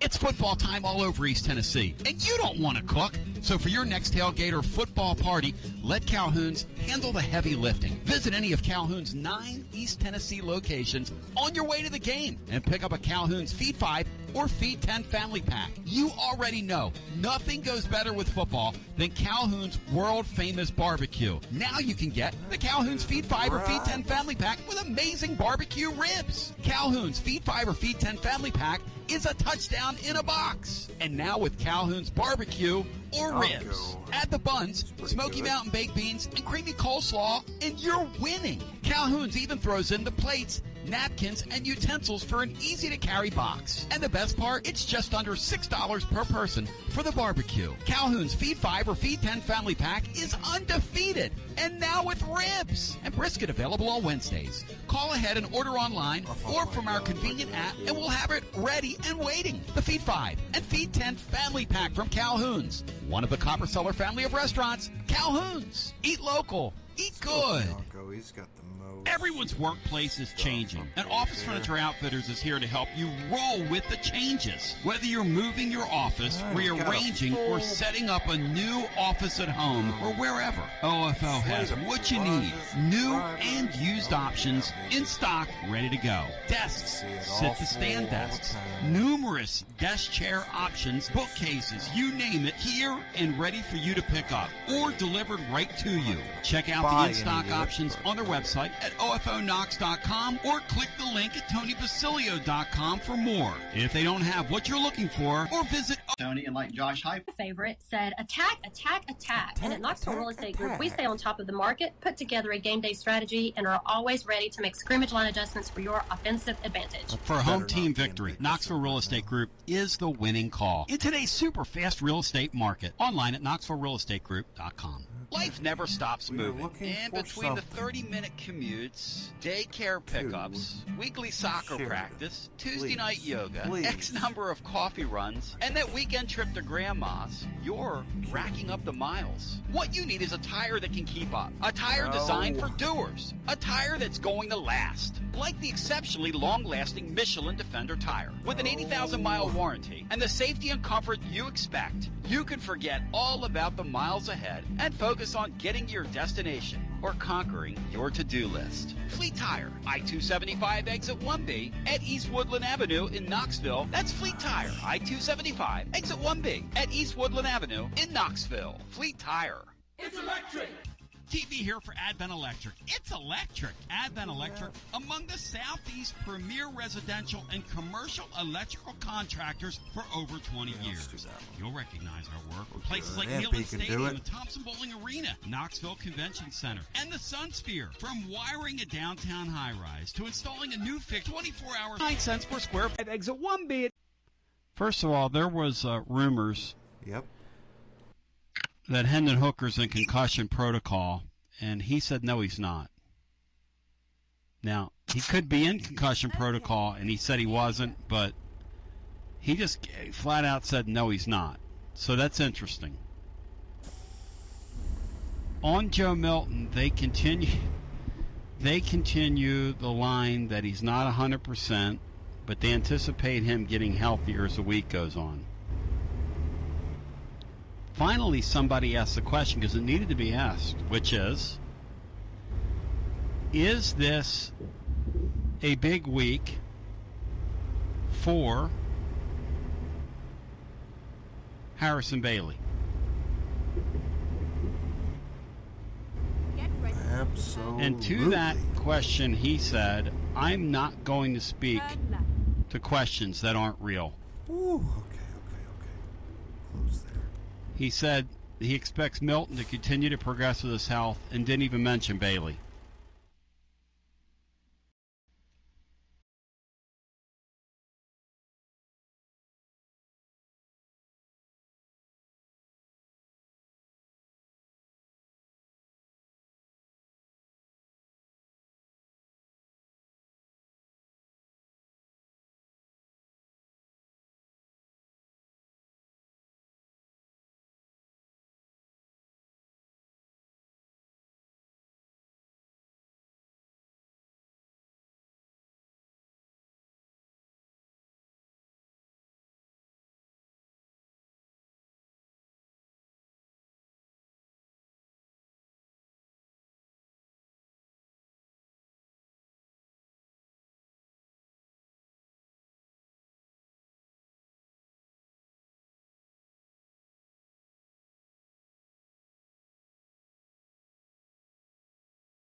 Good job, Brian. 1 for 40 today.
Hey, I remember that guy transferring here.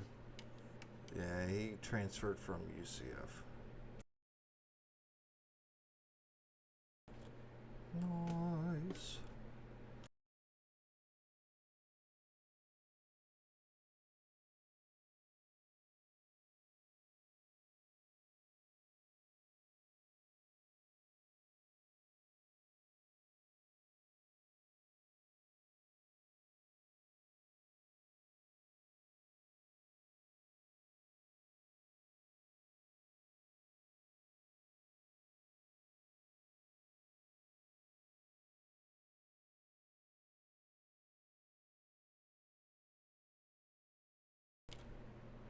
Right, left.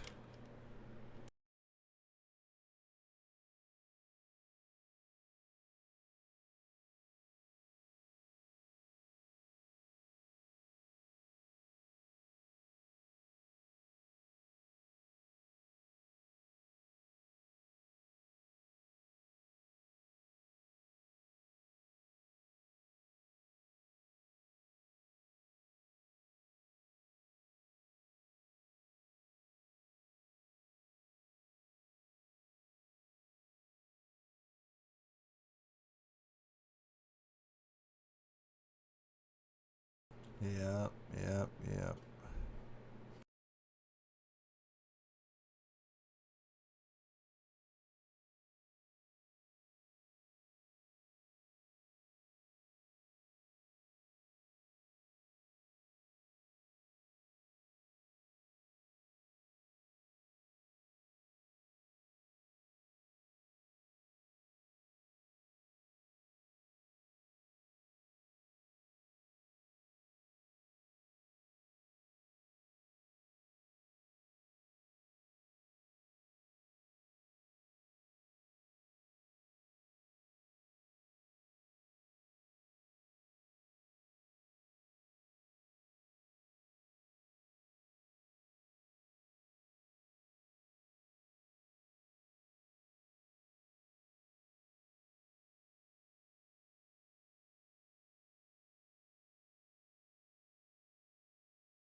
I'm confused.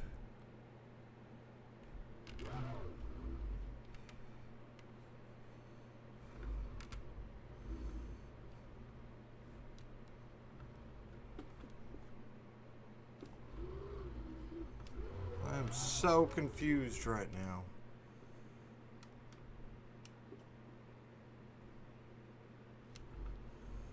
This is our turn. Okay.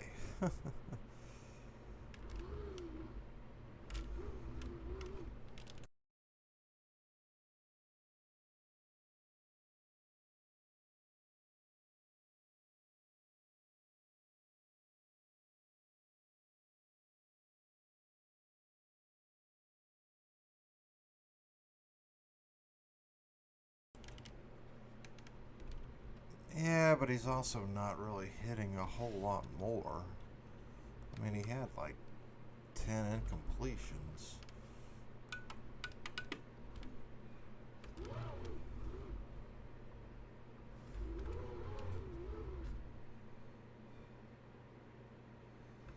This is horrible.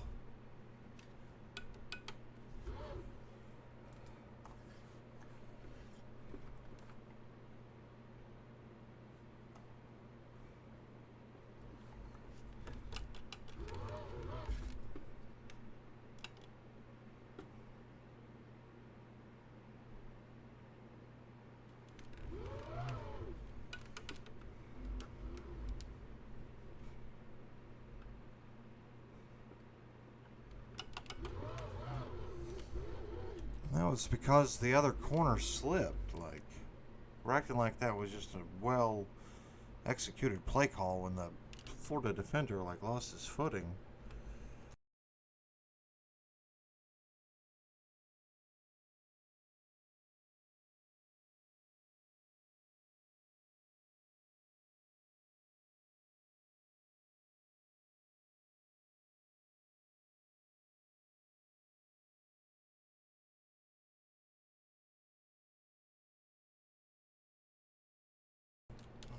Okay, gonna be good on fuel and sleep, thank goodness.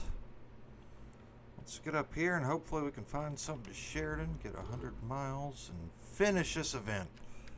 Since this is all we've done for like 2 weeks now.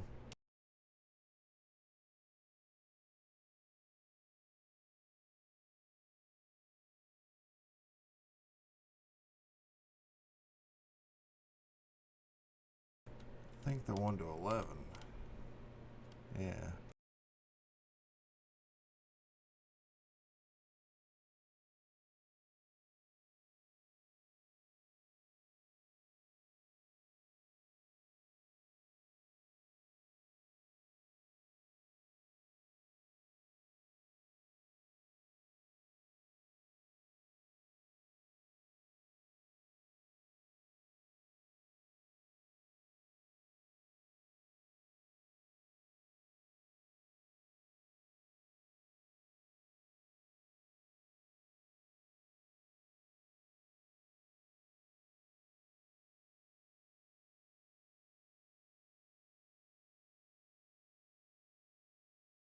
We'll find them, by God, find them.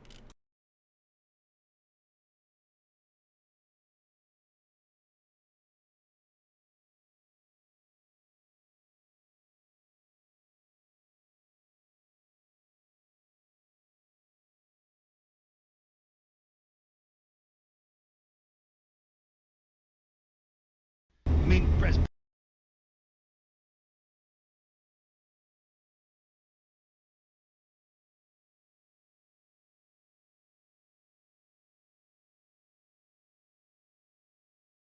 Dangerous little turn we just made, but okay. Come on, let's get some speed, Aunt B. Use gravity to our favor and let's go, baby.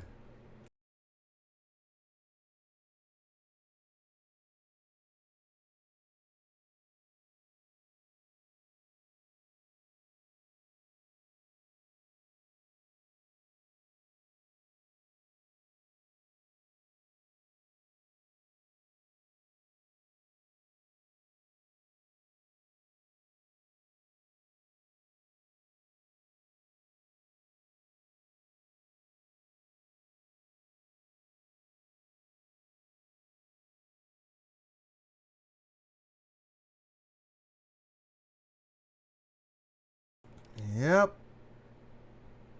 Looked away just a second too early.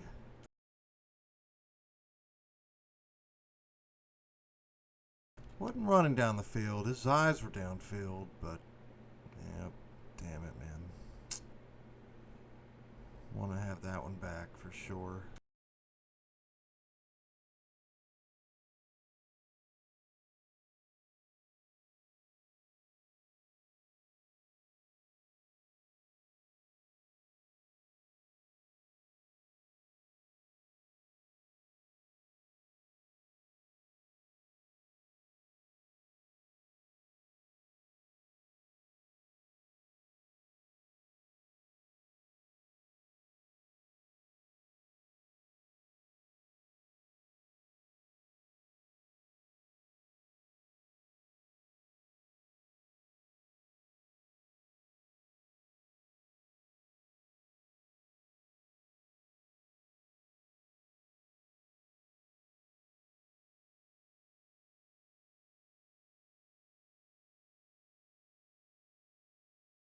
Yep, one against Florida. Had one guy in the end zone and 4 guys pursuing the screen pass there. So.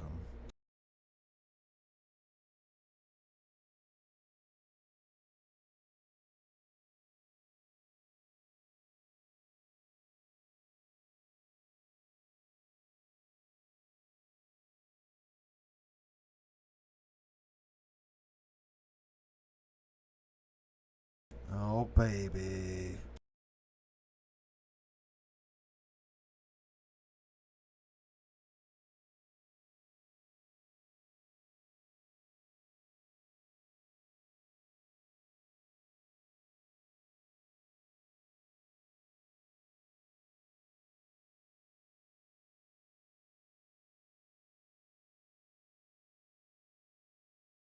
Oh, Tony. Did we hit the barrier there?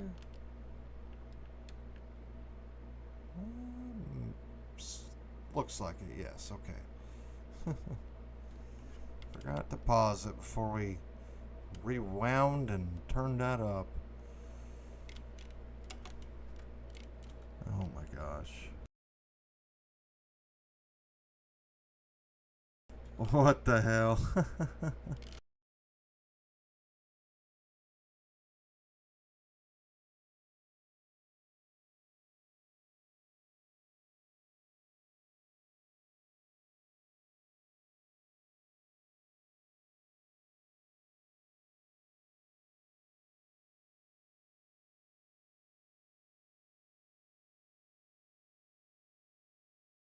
What the hell, man?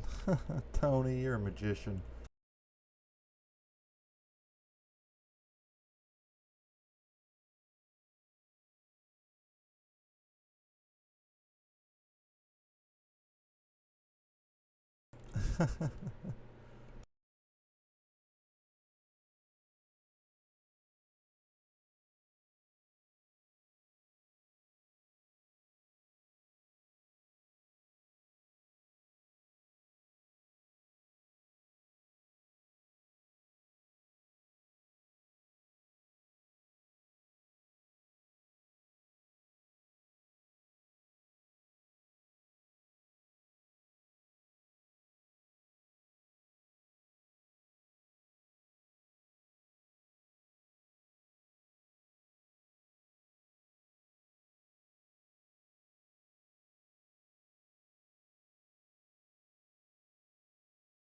Exit right. Yes, ma'am. What's our mileage at now? 84,662. Hell yeah. Aunt B on that march to 100,000 miles.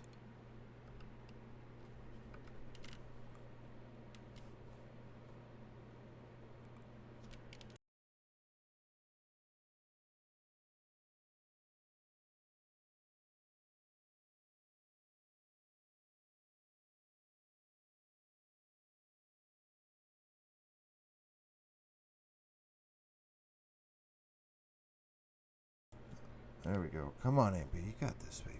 Yeah, girl. Yeah.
Joshy boy.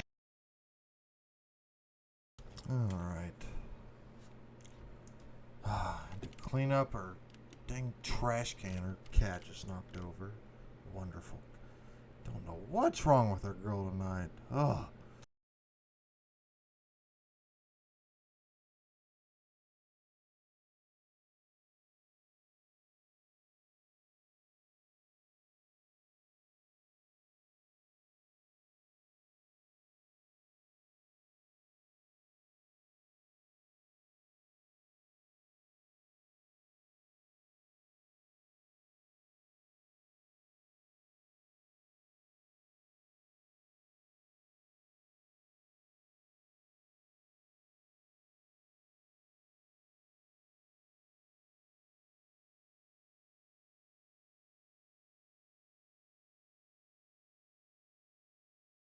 If you run for 180 rushing yards, you better be packing your bags, buddy.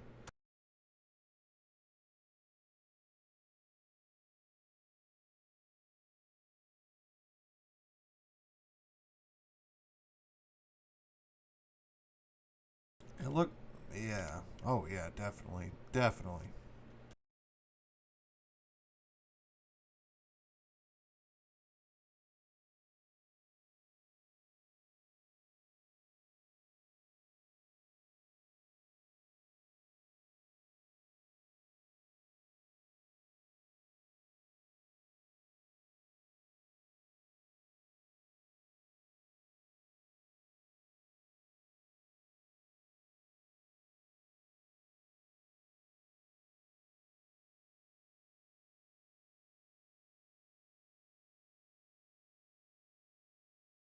Ooh, is this a cemetery? Ooh, that's spooky.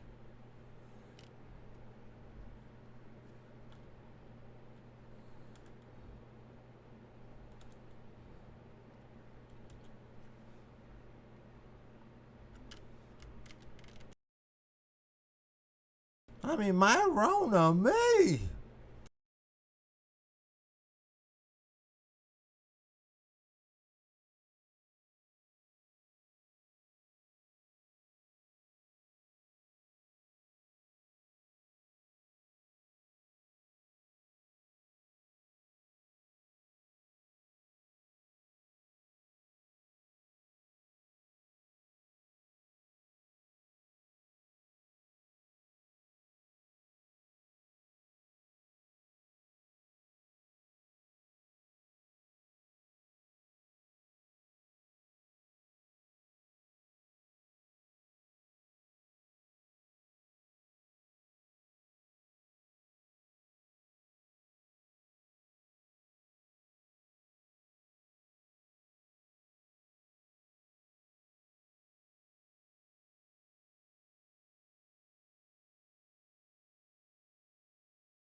Against Bama?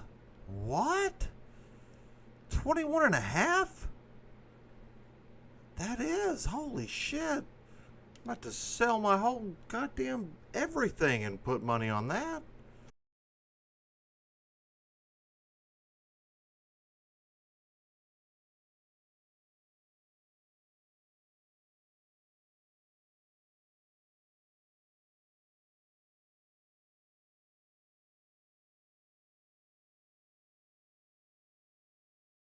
Oh, come on, Brian.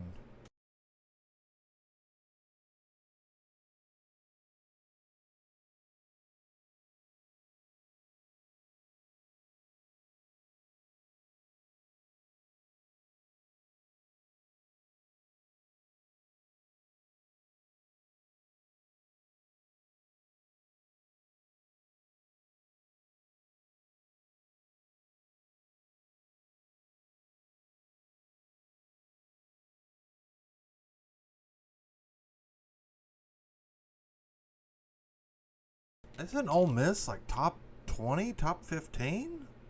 Like, what the heck?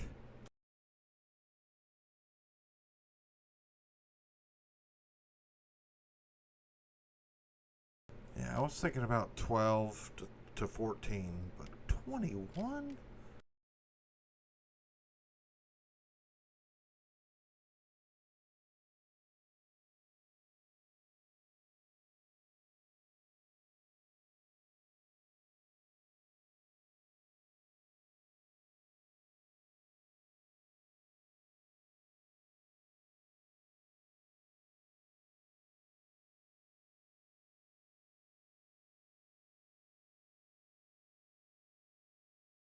I did when I was a kid.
Who gives a shit?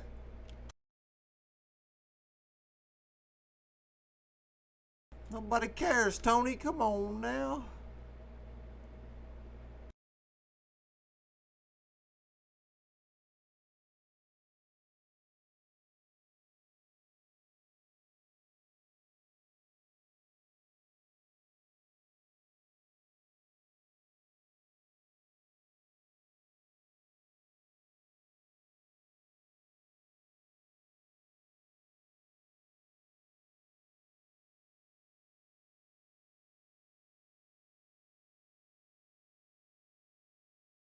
Ooh.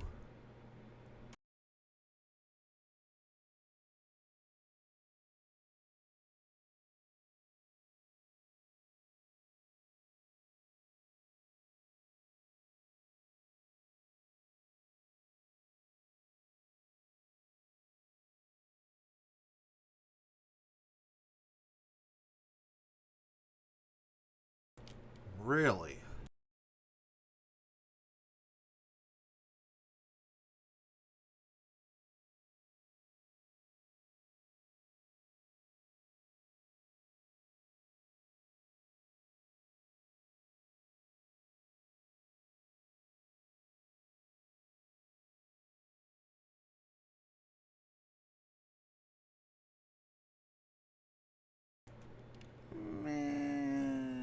to have it 10 to 12.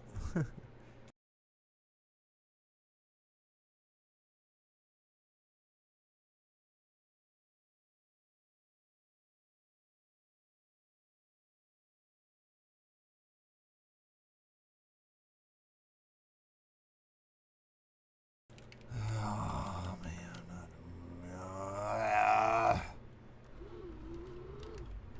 It is terrible.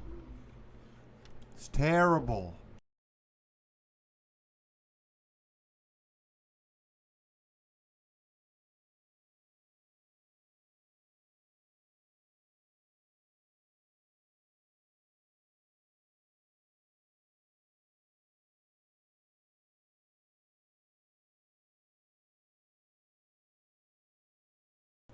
Who?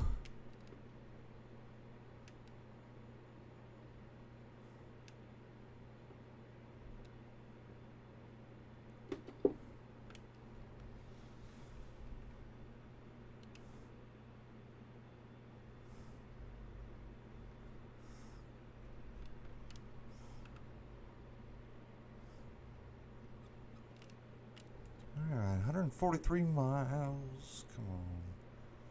Let's get this one over with. Hopefully get something to Sheridan that's 100 miles. And hopefully, fingers crossed, get that event completed, collect our rewards, and then get back to our long hauls with a lot of money, baby.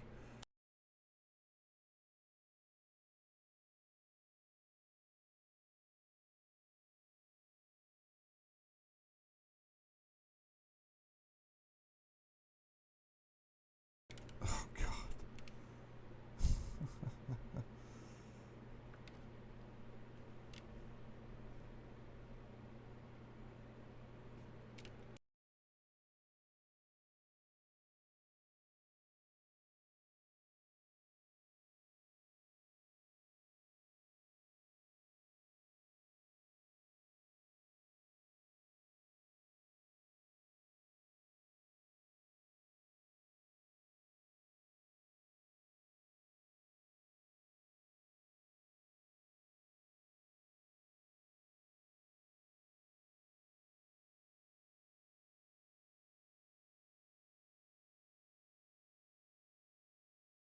Oh, come on. Ain't my damn fault.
What?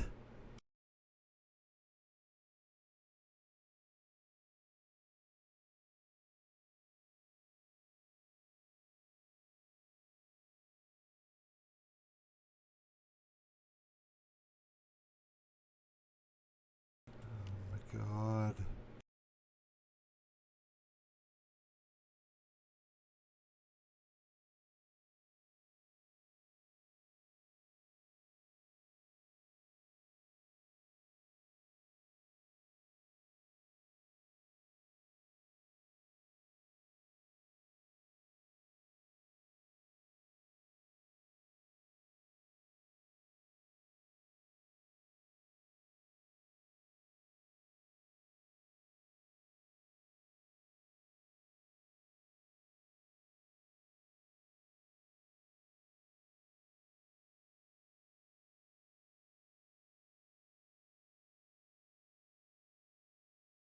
Yeah. Yeah. Hell yeah.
Alright, 60 miles. Sheridan. We have to go to Sheridan. Okay, we got it. Come on, baby.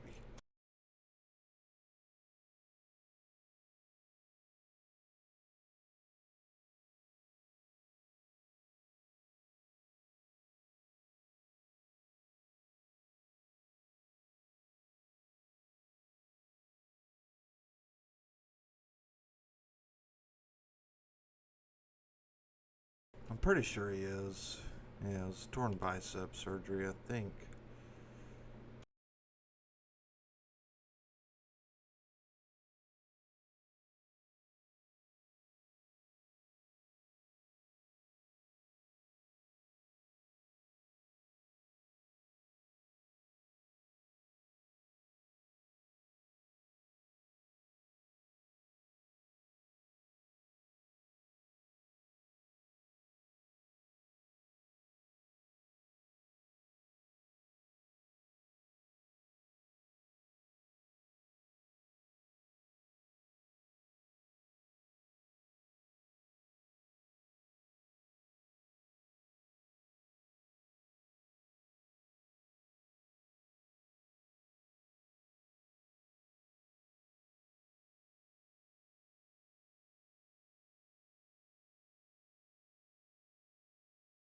Sven to get upfield.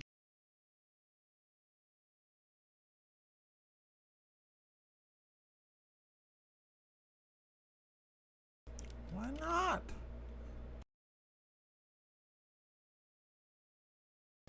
Not enough Beano this episode.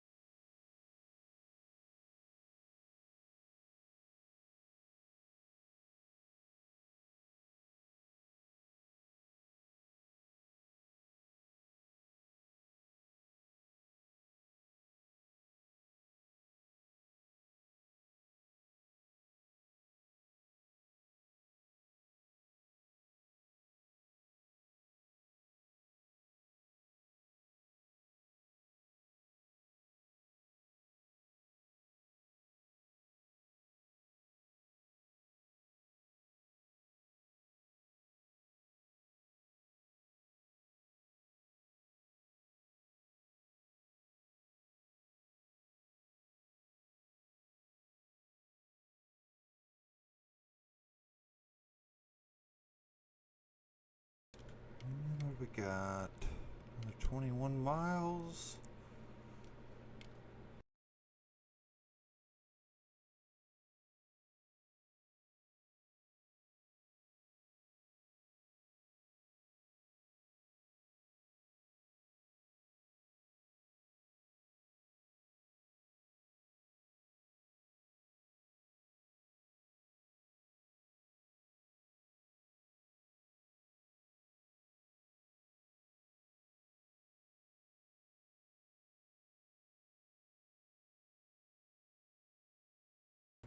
We said that, Tony. Listen to us.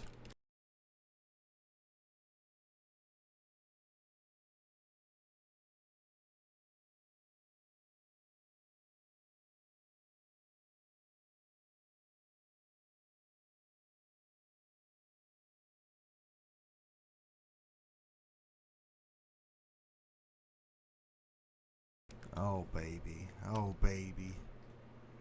Oh, baby.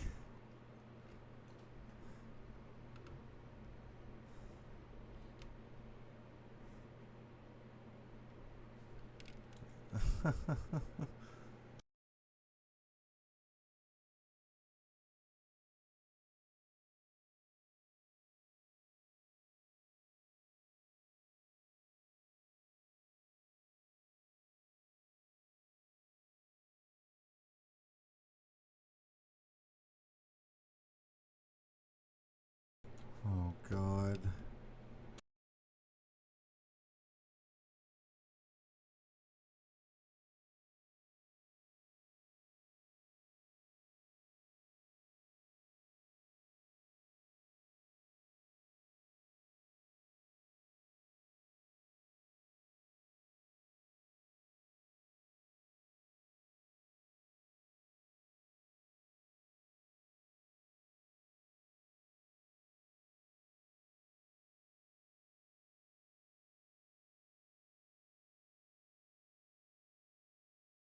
Yeah, to hell with Georgia. To hell with them.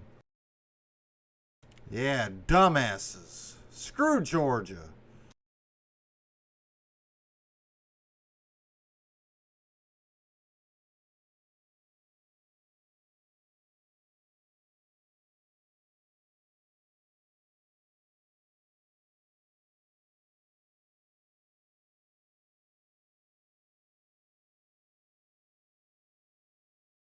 Oh, God. He got out of there.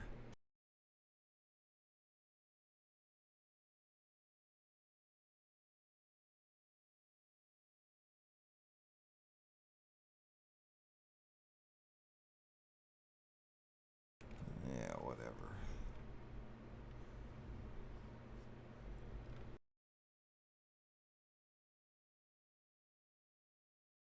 Oh, Lord. No, it was not. No, it was not. Oh, my God, Andy. Oh, my God. Oh, Andy, come on, man.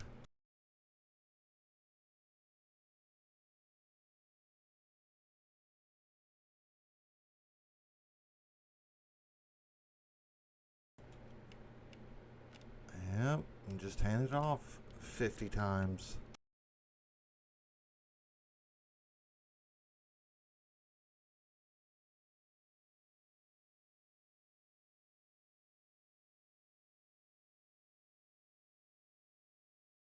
Oh my God, Andy. Oh my God.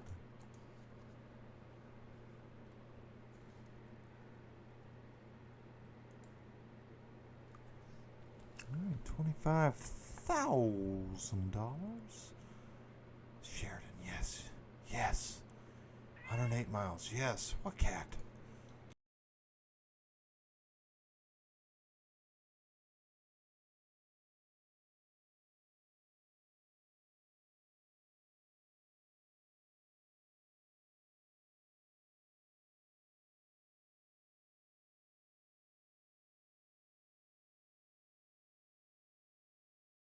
Oh, please. Please, Lord, finish this for me. Please.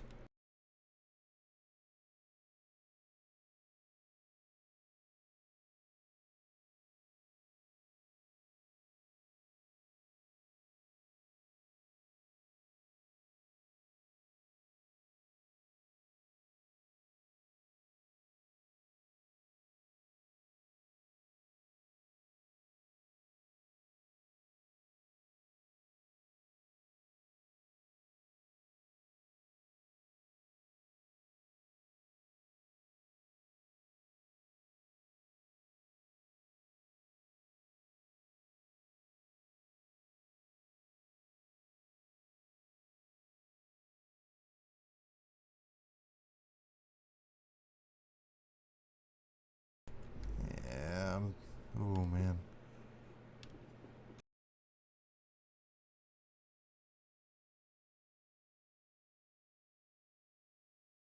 Okay, Got 108 miles. Good on fuel, good on sleep, just barely.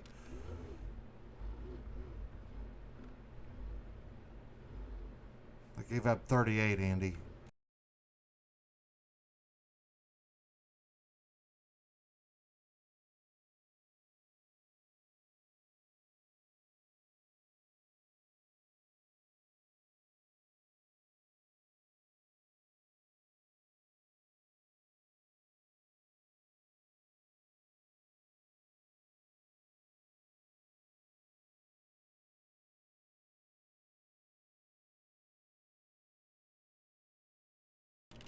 Oh, what a beautiful truck.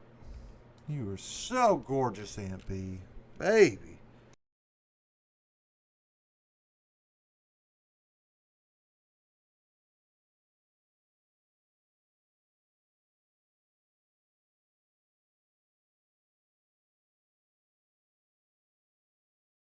Andy. Don't make predictions like that.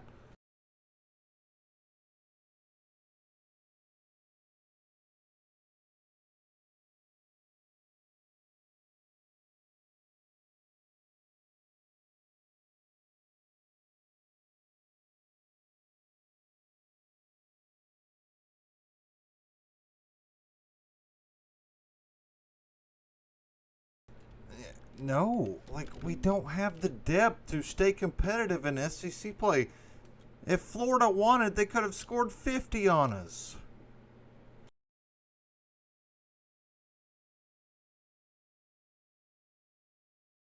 Don't know. Oh, what was that yellow light? Come on, man.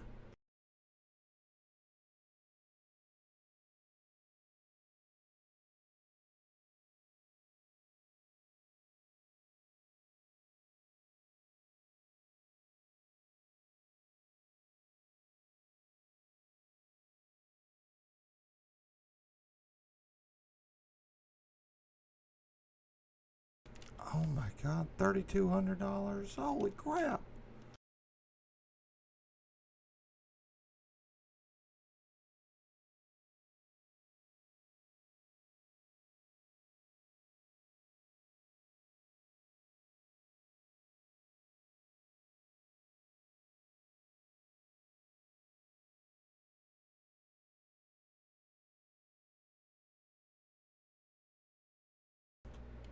Man, we just lost a lot of money.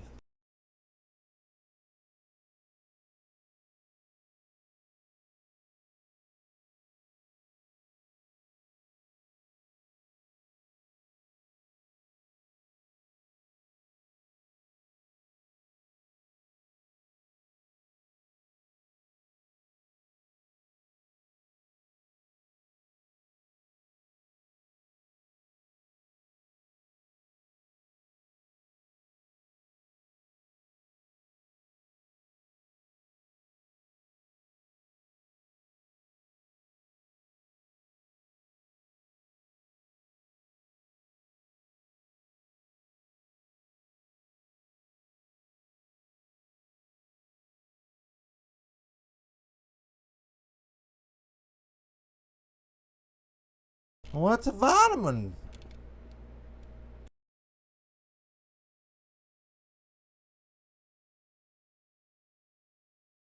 Oh, Andy. Tony, I mean.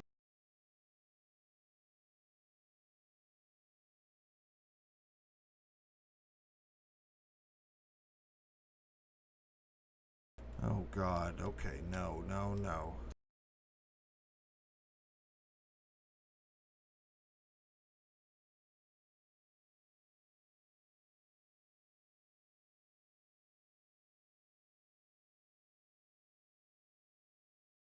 This is probably the biggest test, or the most important test, I would say, so far. Yes, we should.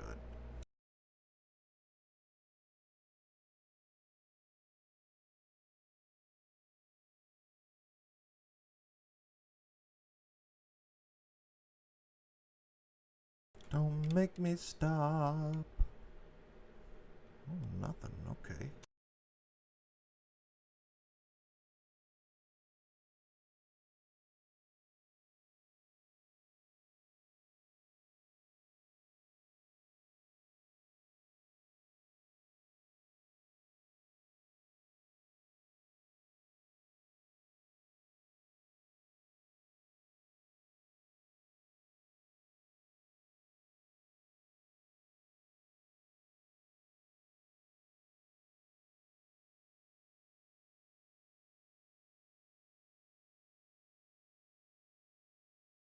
What a beautiful sunset.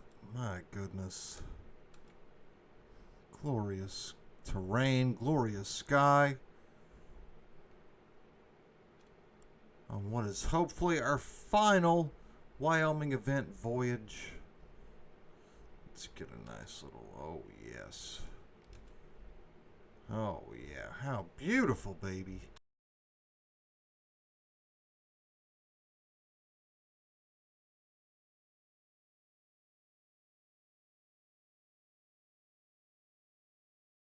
That's a great point, Bino.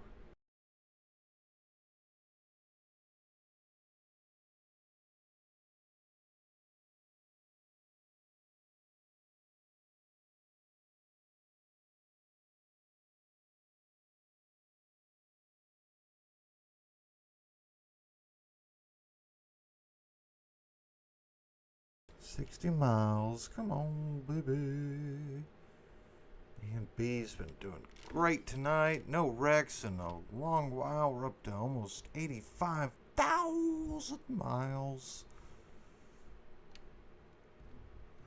Uh-oh. Stay off the shoulder. Boy, look at that sky turning black behind us. Still light in front of us to the west. Gosh, that's beautiful. Oh, that's so beautiful.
Yeah, 24.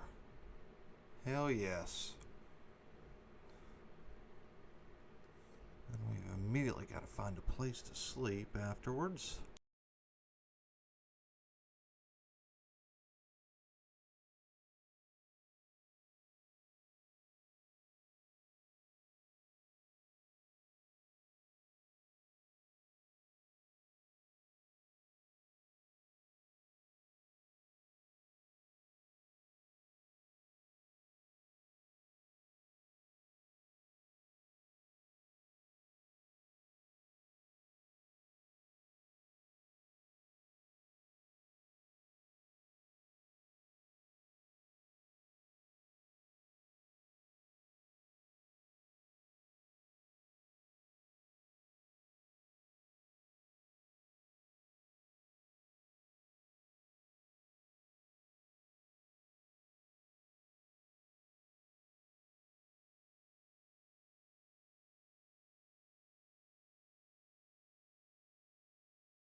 Well, you didn't want to come out, Turkey.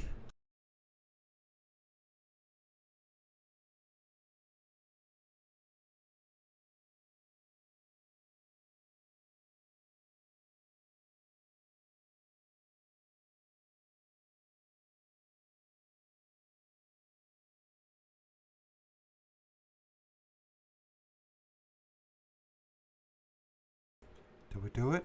Please, please count. It's gotta count.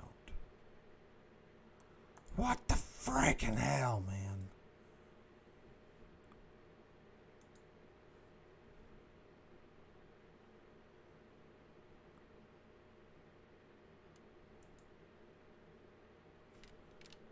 $325. I mean, it's from Sheridan, by God. Done Jackson, Evanston, Rock Springs, Riverton, Rollins, Casper, Laramie, Cheyenne, Gillette. It's gotta be this one.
Oh shoot, did not even see the road there.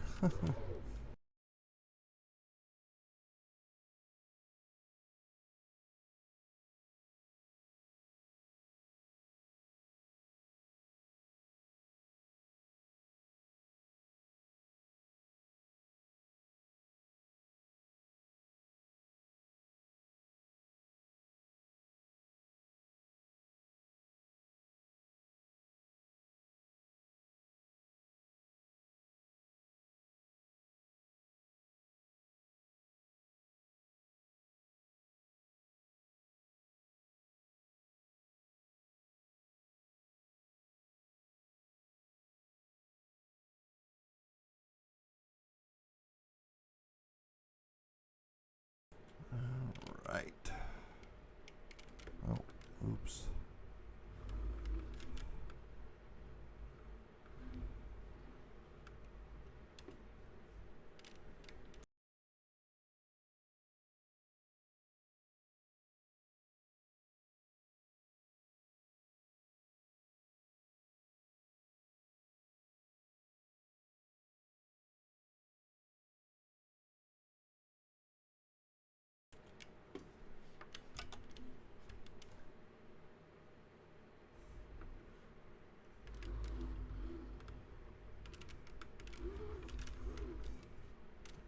I want to win.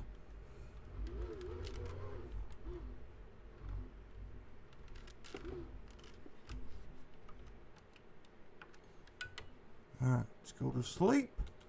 Oh yeah, raining, baby. Magnus making 2,800. Hell yeah, buddy.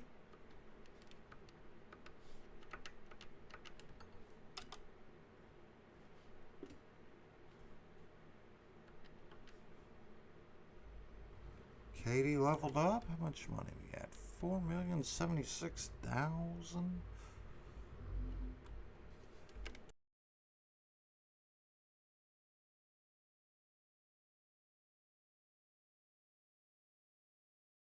You scored 14 points, Tony. Stop saying this. What is this damn All the drops.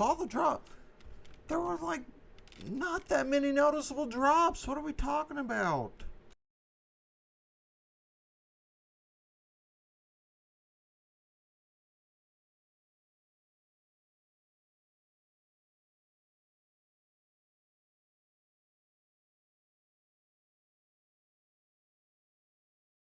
Oh my God, that was the scariest thing of my life. Oh my gosh.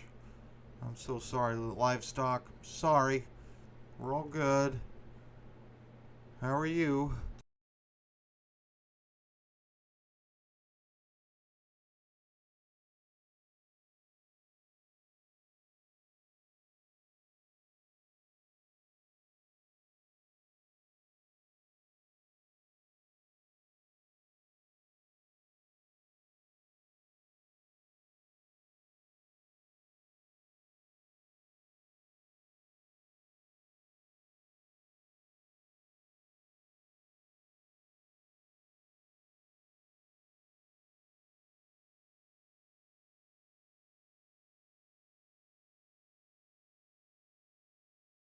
Do it, Mark. Do it.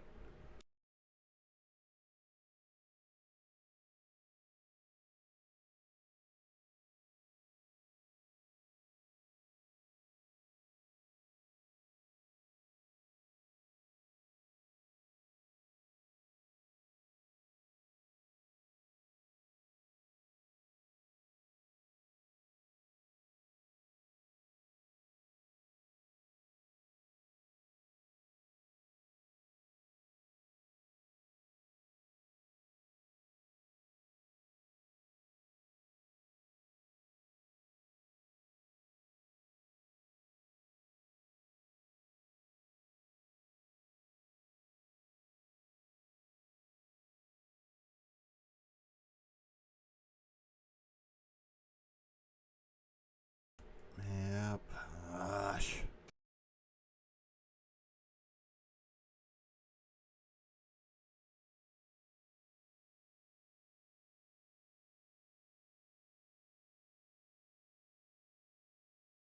Oh, baby. Oh, baby.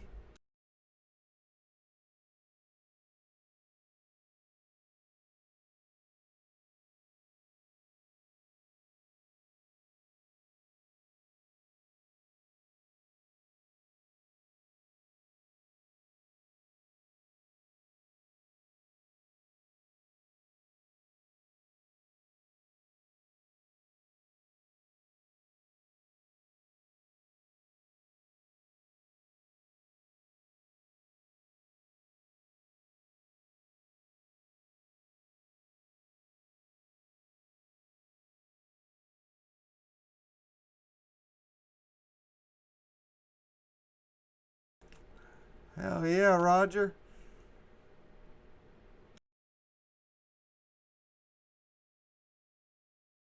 Oh, Roger wants some gift cards.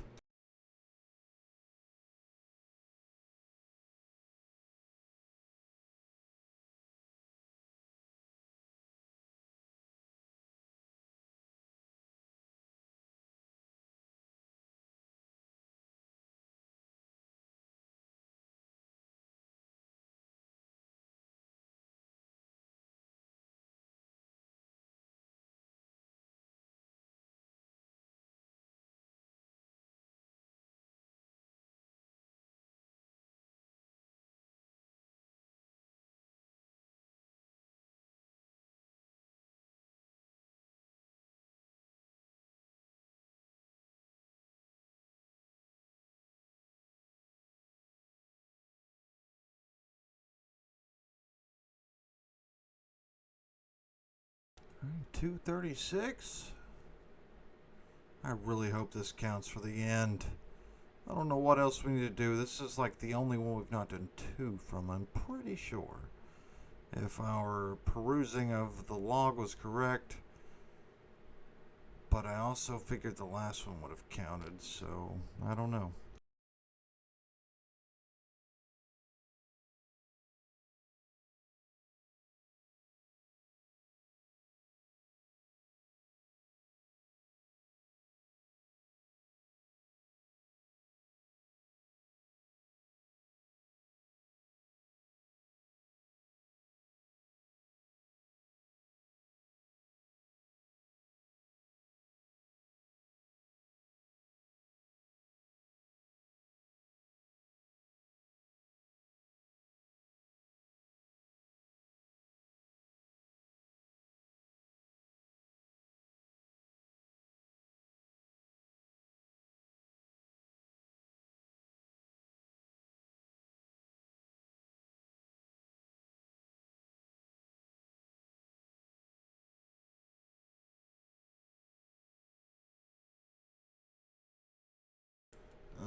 gosh.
What the hell?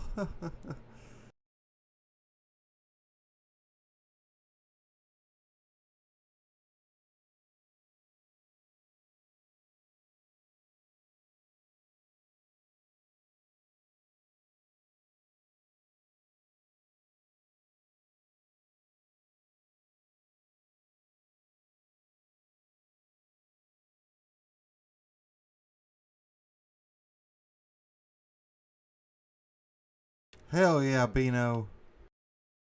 Absolutely.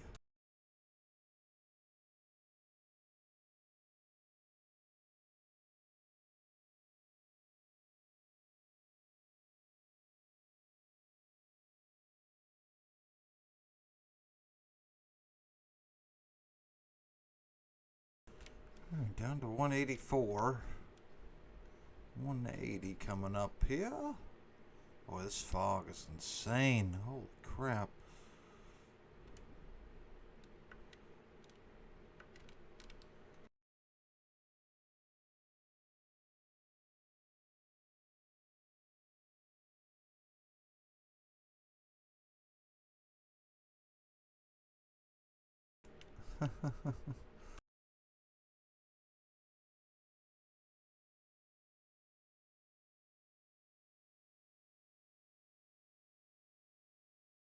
Oh my goodness, this fog is so insane.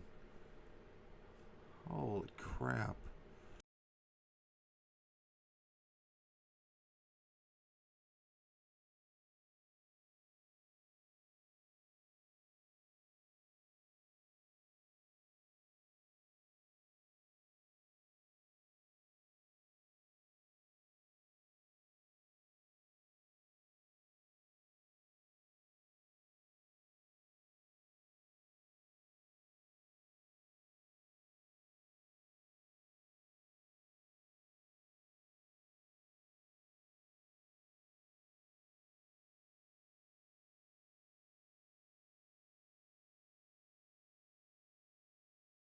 Oh Lord.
Oh, what's going on here?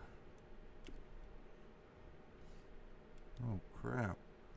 In the fog, man, I'm so lucky we did not plow into this station wagon up here. Take out the Griswolds. Thank goodness.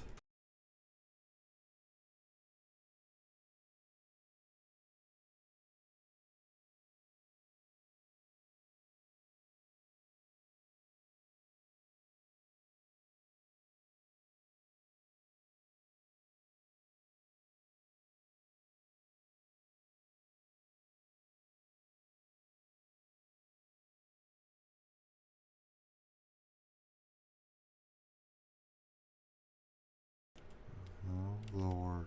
Why?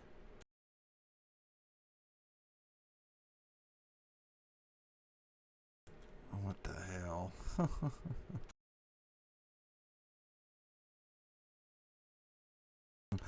Oh my God.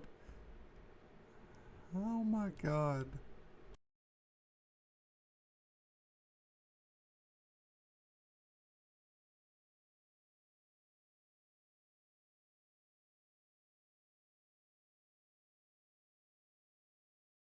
What the hell? Oh my God.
Good call, Harrison. Good call.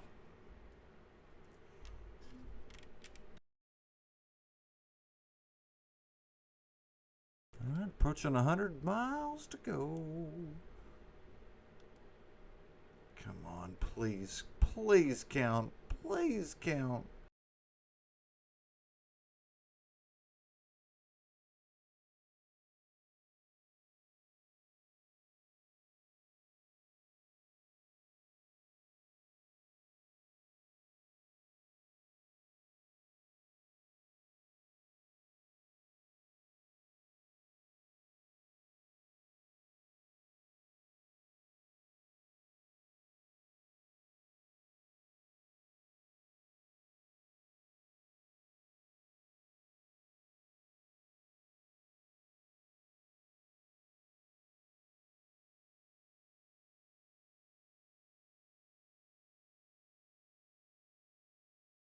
Money?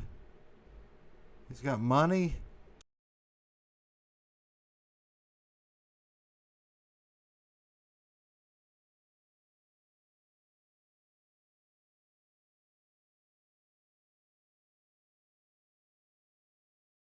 $80 miles. Let's go, MP. Let's finish this.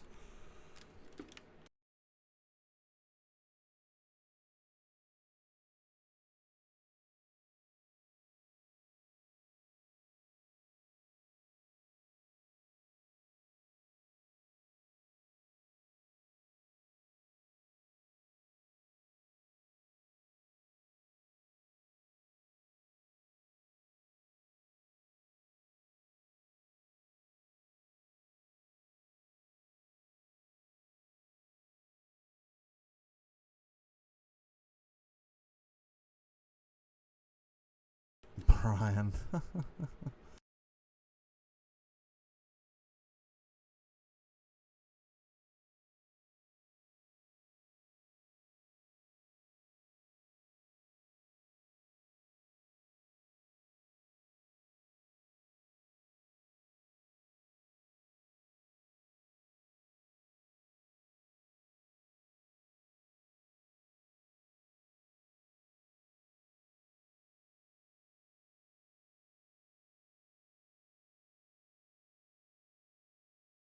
Get over there.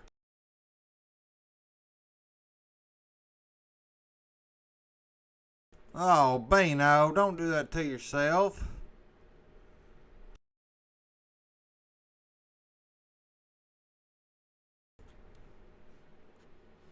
Love you, Tony.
All right, to finish it off here.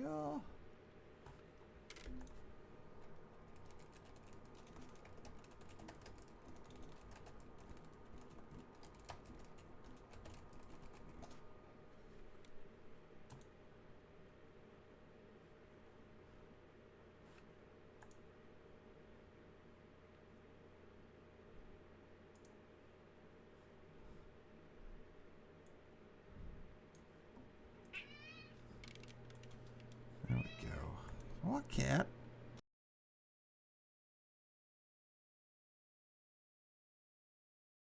$43 Let's go. Finishing it off with a little Elite Porch Talk, boys. Working name. Talking about Florida, the game we just lost. Shout out to us.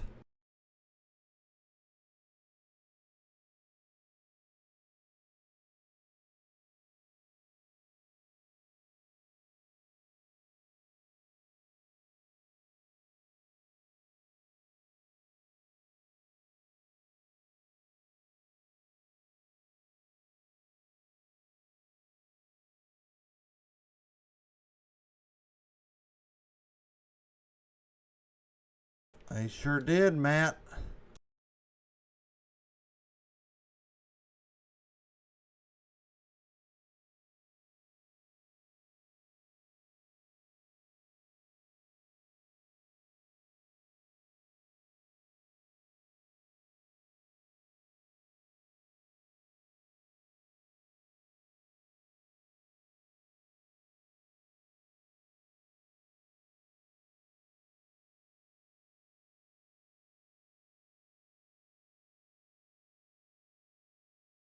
Oh, we missed the 85,000 mark.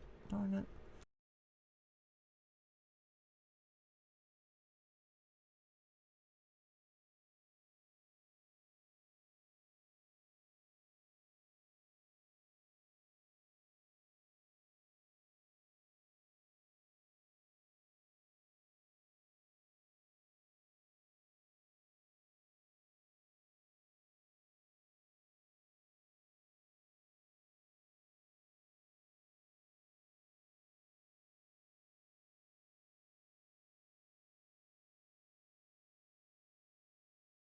All right, pay attention, pay attention. Good take, Kyle.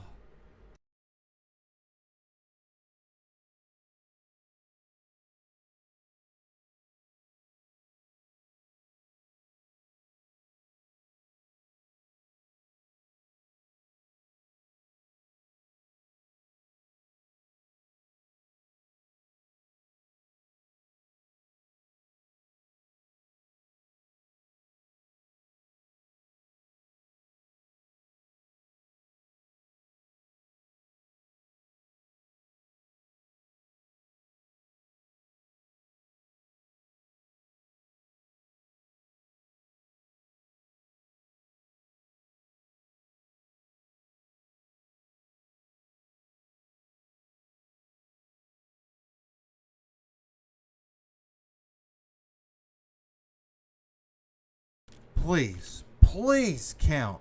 Please count. Please.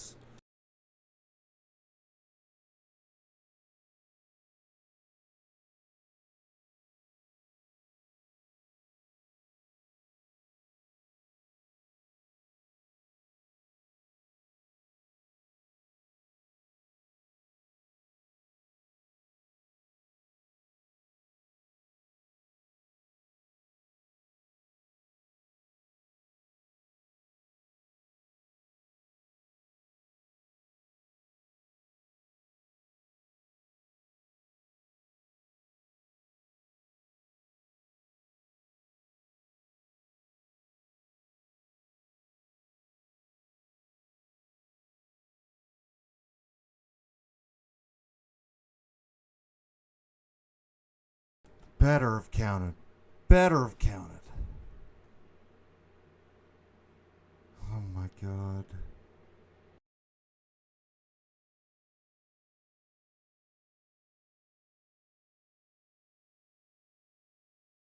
Alright, well, we're done for the night. We got one left. We got one done. Hopefully, once we take something from here. Wait, where are we at? Didn't we just... I don't understand. What do you want me to do? Anyways, folks, thank you. We love you. Thank you, Tony. Thank you, Porch Talk Boys, or whatever your name is. And we'll see you next time. Bye-bye.